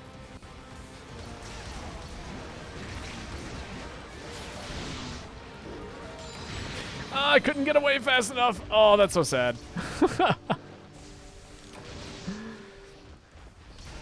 Now, part of me is now wondering if I could have used aerial slam to get away in time. Probably not. I used my Valor Dash there. My Valor Dash is probably faster than aerial slams. With enough Babo open turn lobbies, it will be possible. That's right, you'll do every single monster, and eventually you'll have every single crown. And eventually you'll do every single quest.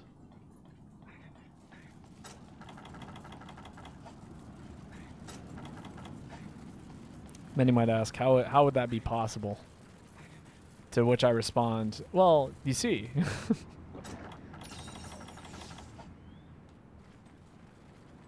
If I had infinite amount of time, I would have eventually accomplished everything. Wait for it.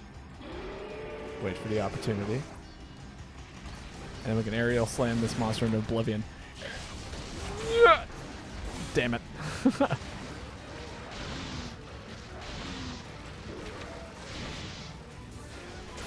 If I were still a wee lad, right?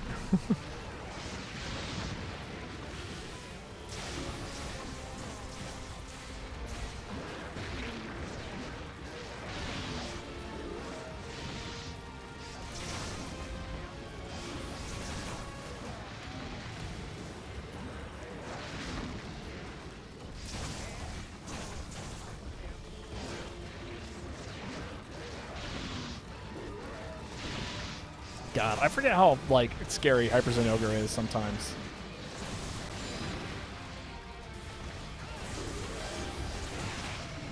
Aha! Finally, I traded and it was worth it.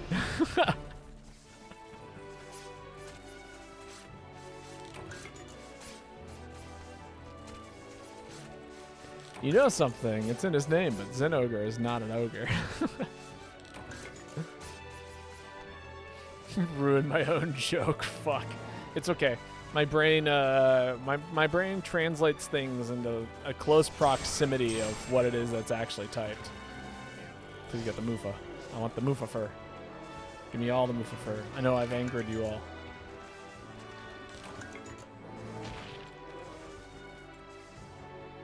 I apologize. But I appreciate the drops.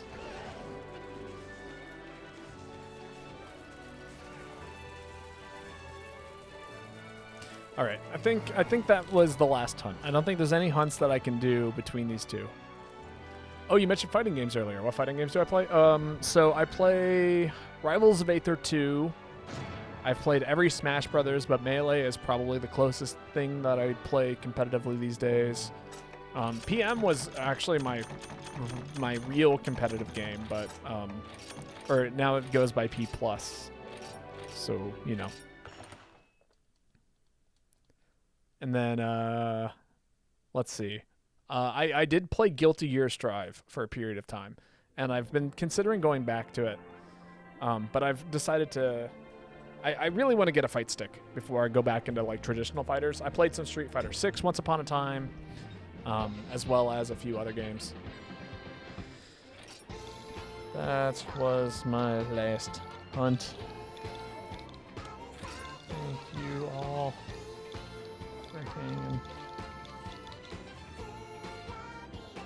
Do I own Skullgirls? I do, actually. I did play Skullgirls for a period of time, but I haven't played in quite some time. And I didn't get into the I didn't get into, like, the real competitive aspects of it, unfortunately. I was not quite good enough. Slay the Spire 2. We'll just go ahead and get this game open. Gonna go ahead and adjust some, turn off the capture card. Shift windows over. Cool.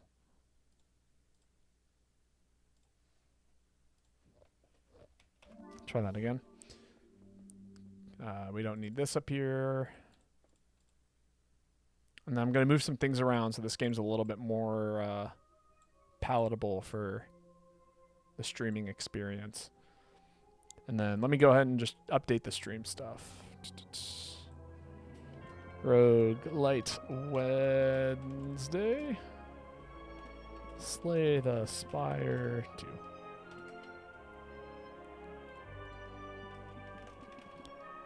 Spire 2.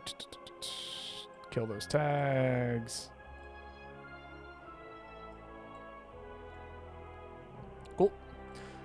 An old friend played with me. Beowulf is such a goofy character. He is. I played a lot of Squiggly. That was the character I really wanted to learn, which is neat. I'm not usually I play kind of more gimmicky characters. Like in Guilty Gear Strive, I play Faust. I think the next fighting game I play, I would like to learn a grappler, but we'll see. Spire 2. Yes, we are here now. Welcome to the Spire 2. Skullgirls is awesome. Soundtrack slaps. The art style is awesome. All of that stuff. Or maybe a zoner. Maybe one day I'll play a zoner.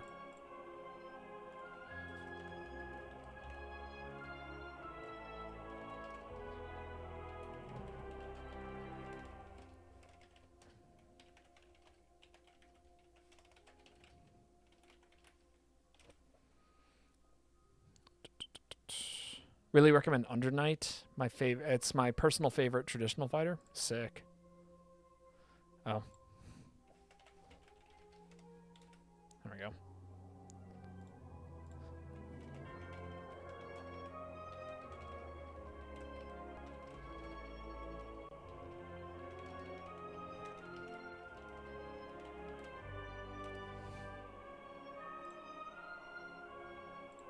Okay. I was continuing a run. No, that can't be right. I definitely died. Floor 4. No, underdogs. Okay, yeah. I was like, if I was doing a run, it should have died, honestly. All right, let me finish making some tea here. Shall we let the game decide who we go as for this run?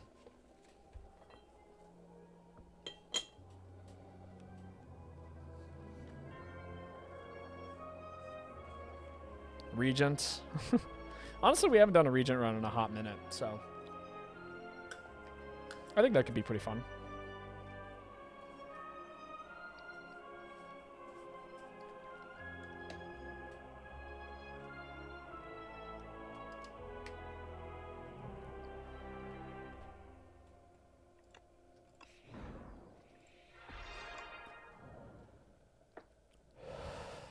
Okay. All right, let's see what we got here. So, I'll do the thing that I do before every run, which is kind of map out what is available to me and see what looks interesting. There is... Oh, there's an elite path there. Okay, cool.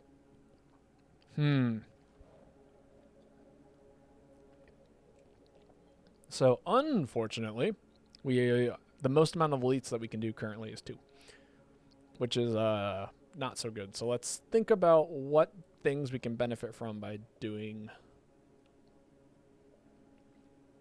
a whole bunch of combats. Sorry, pouring another pot of tea here.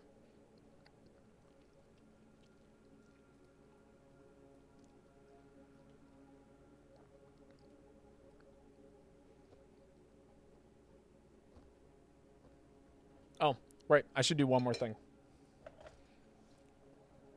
Let me end this recording.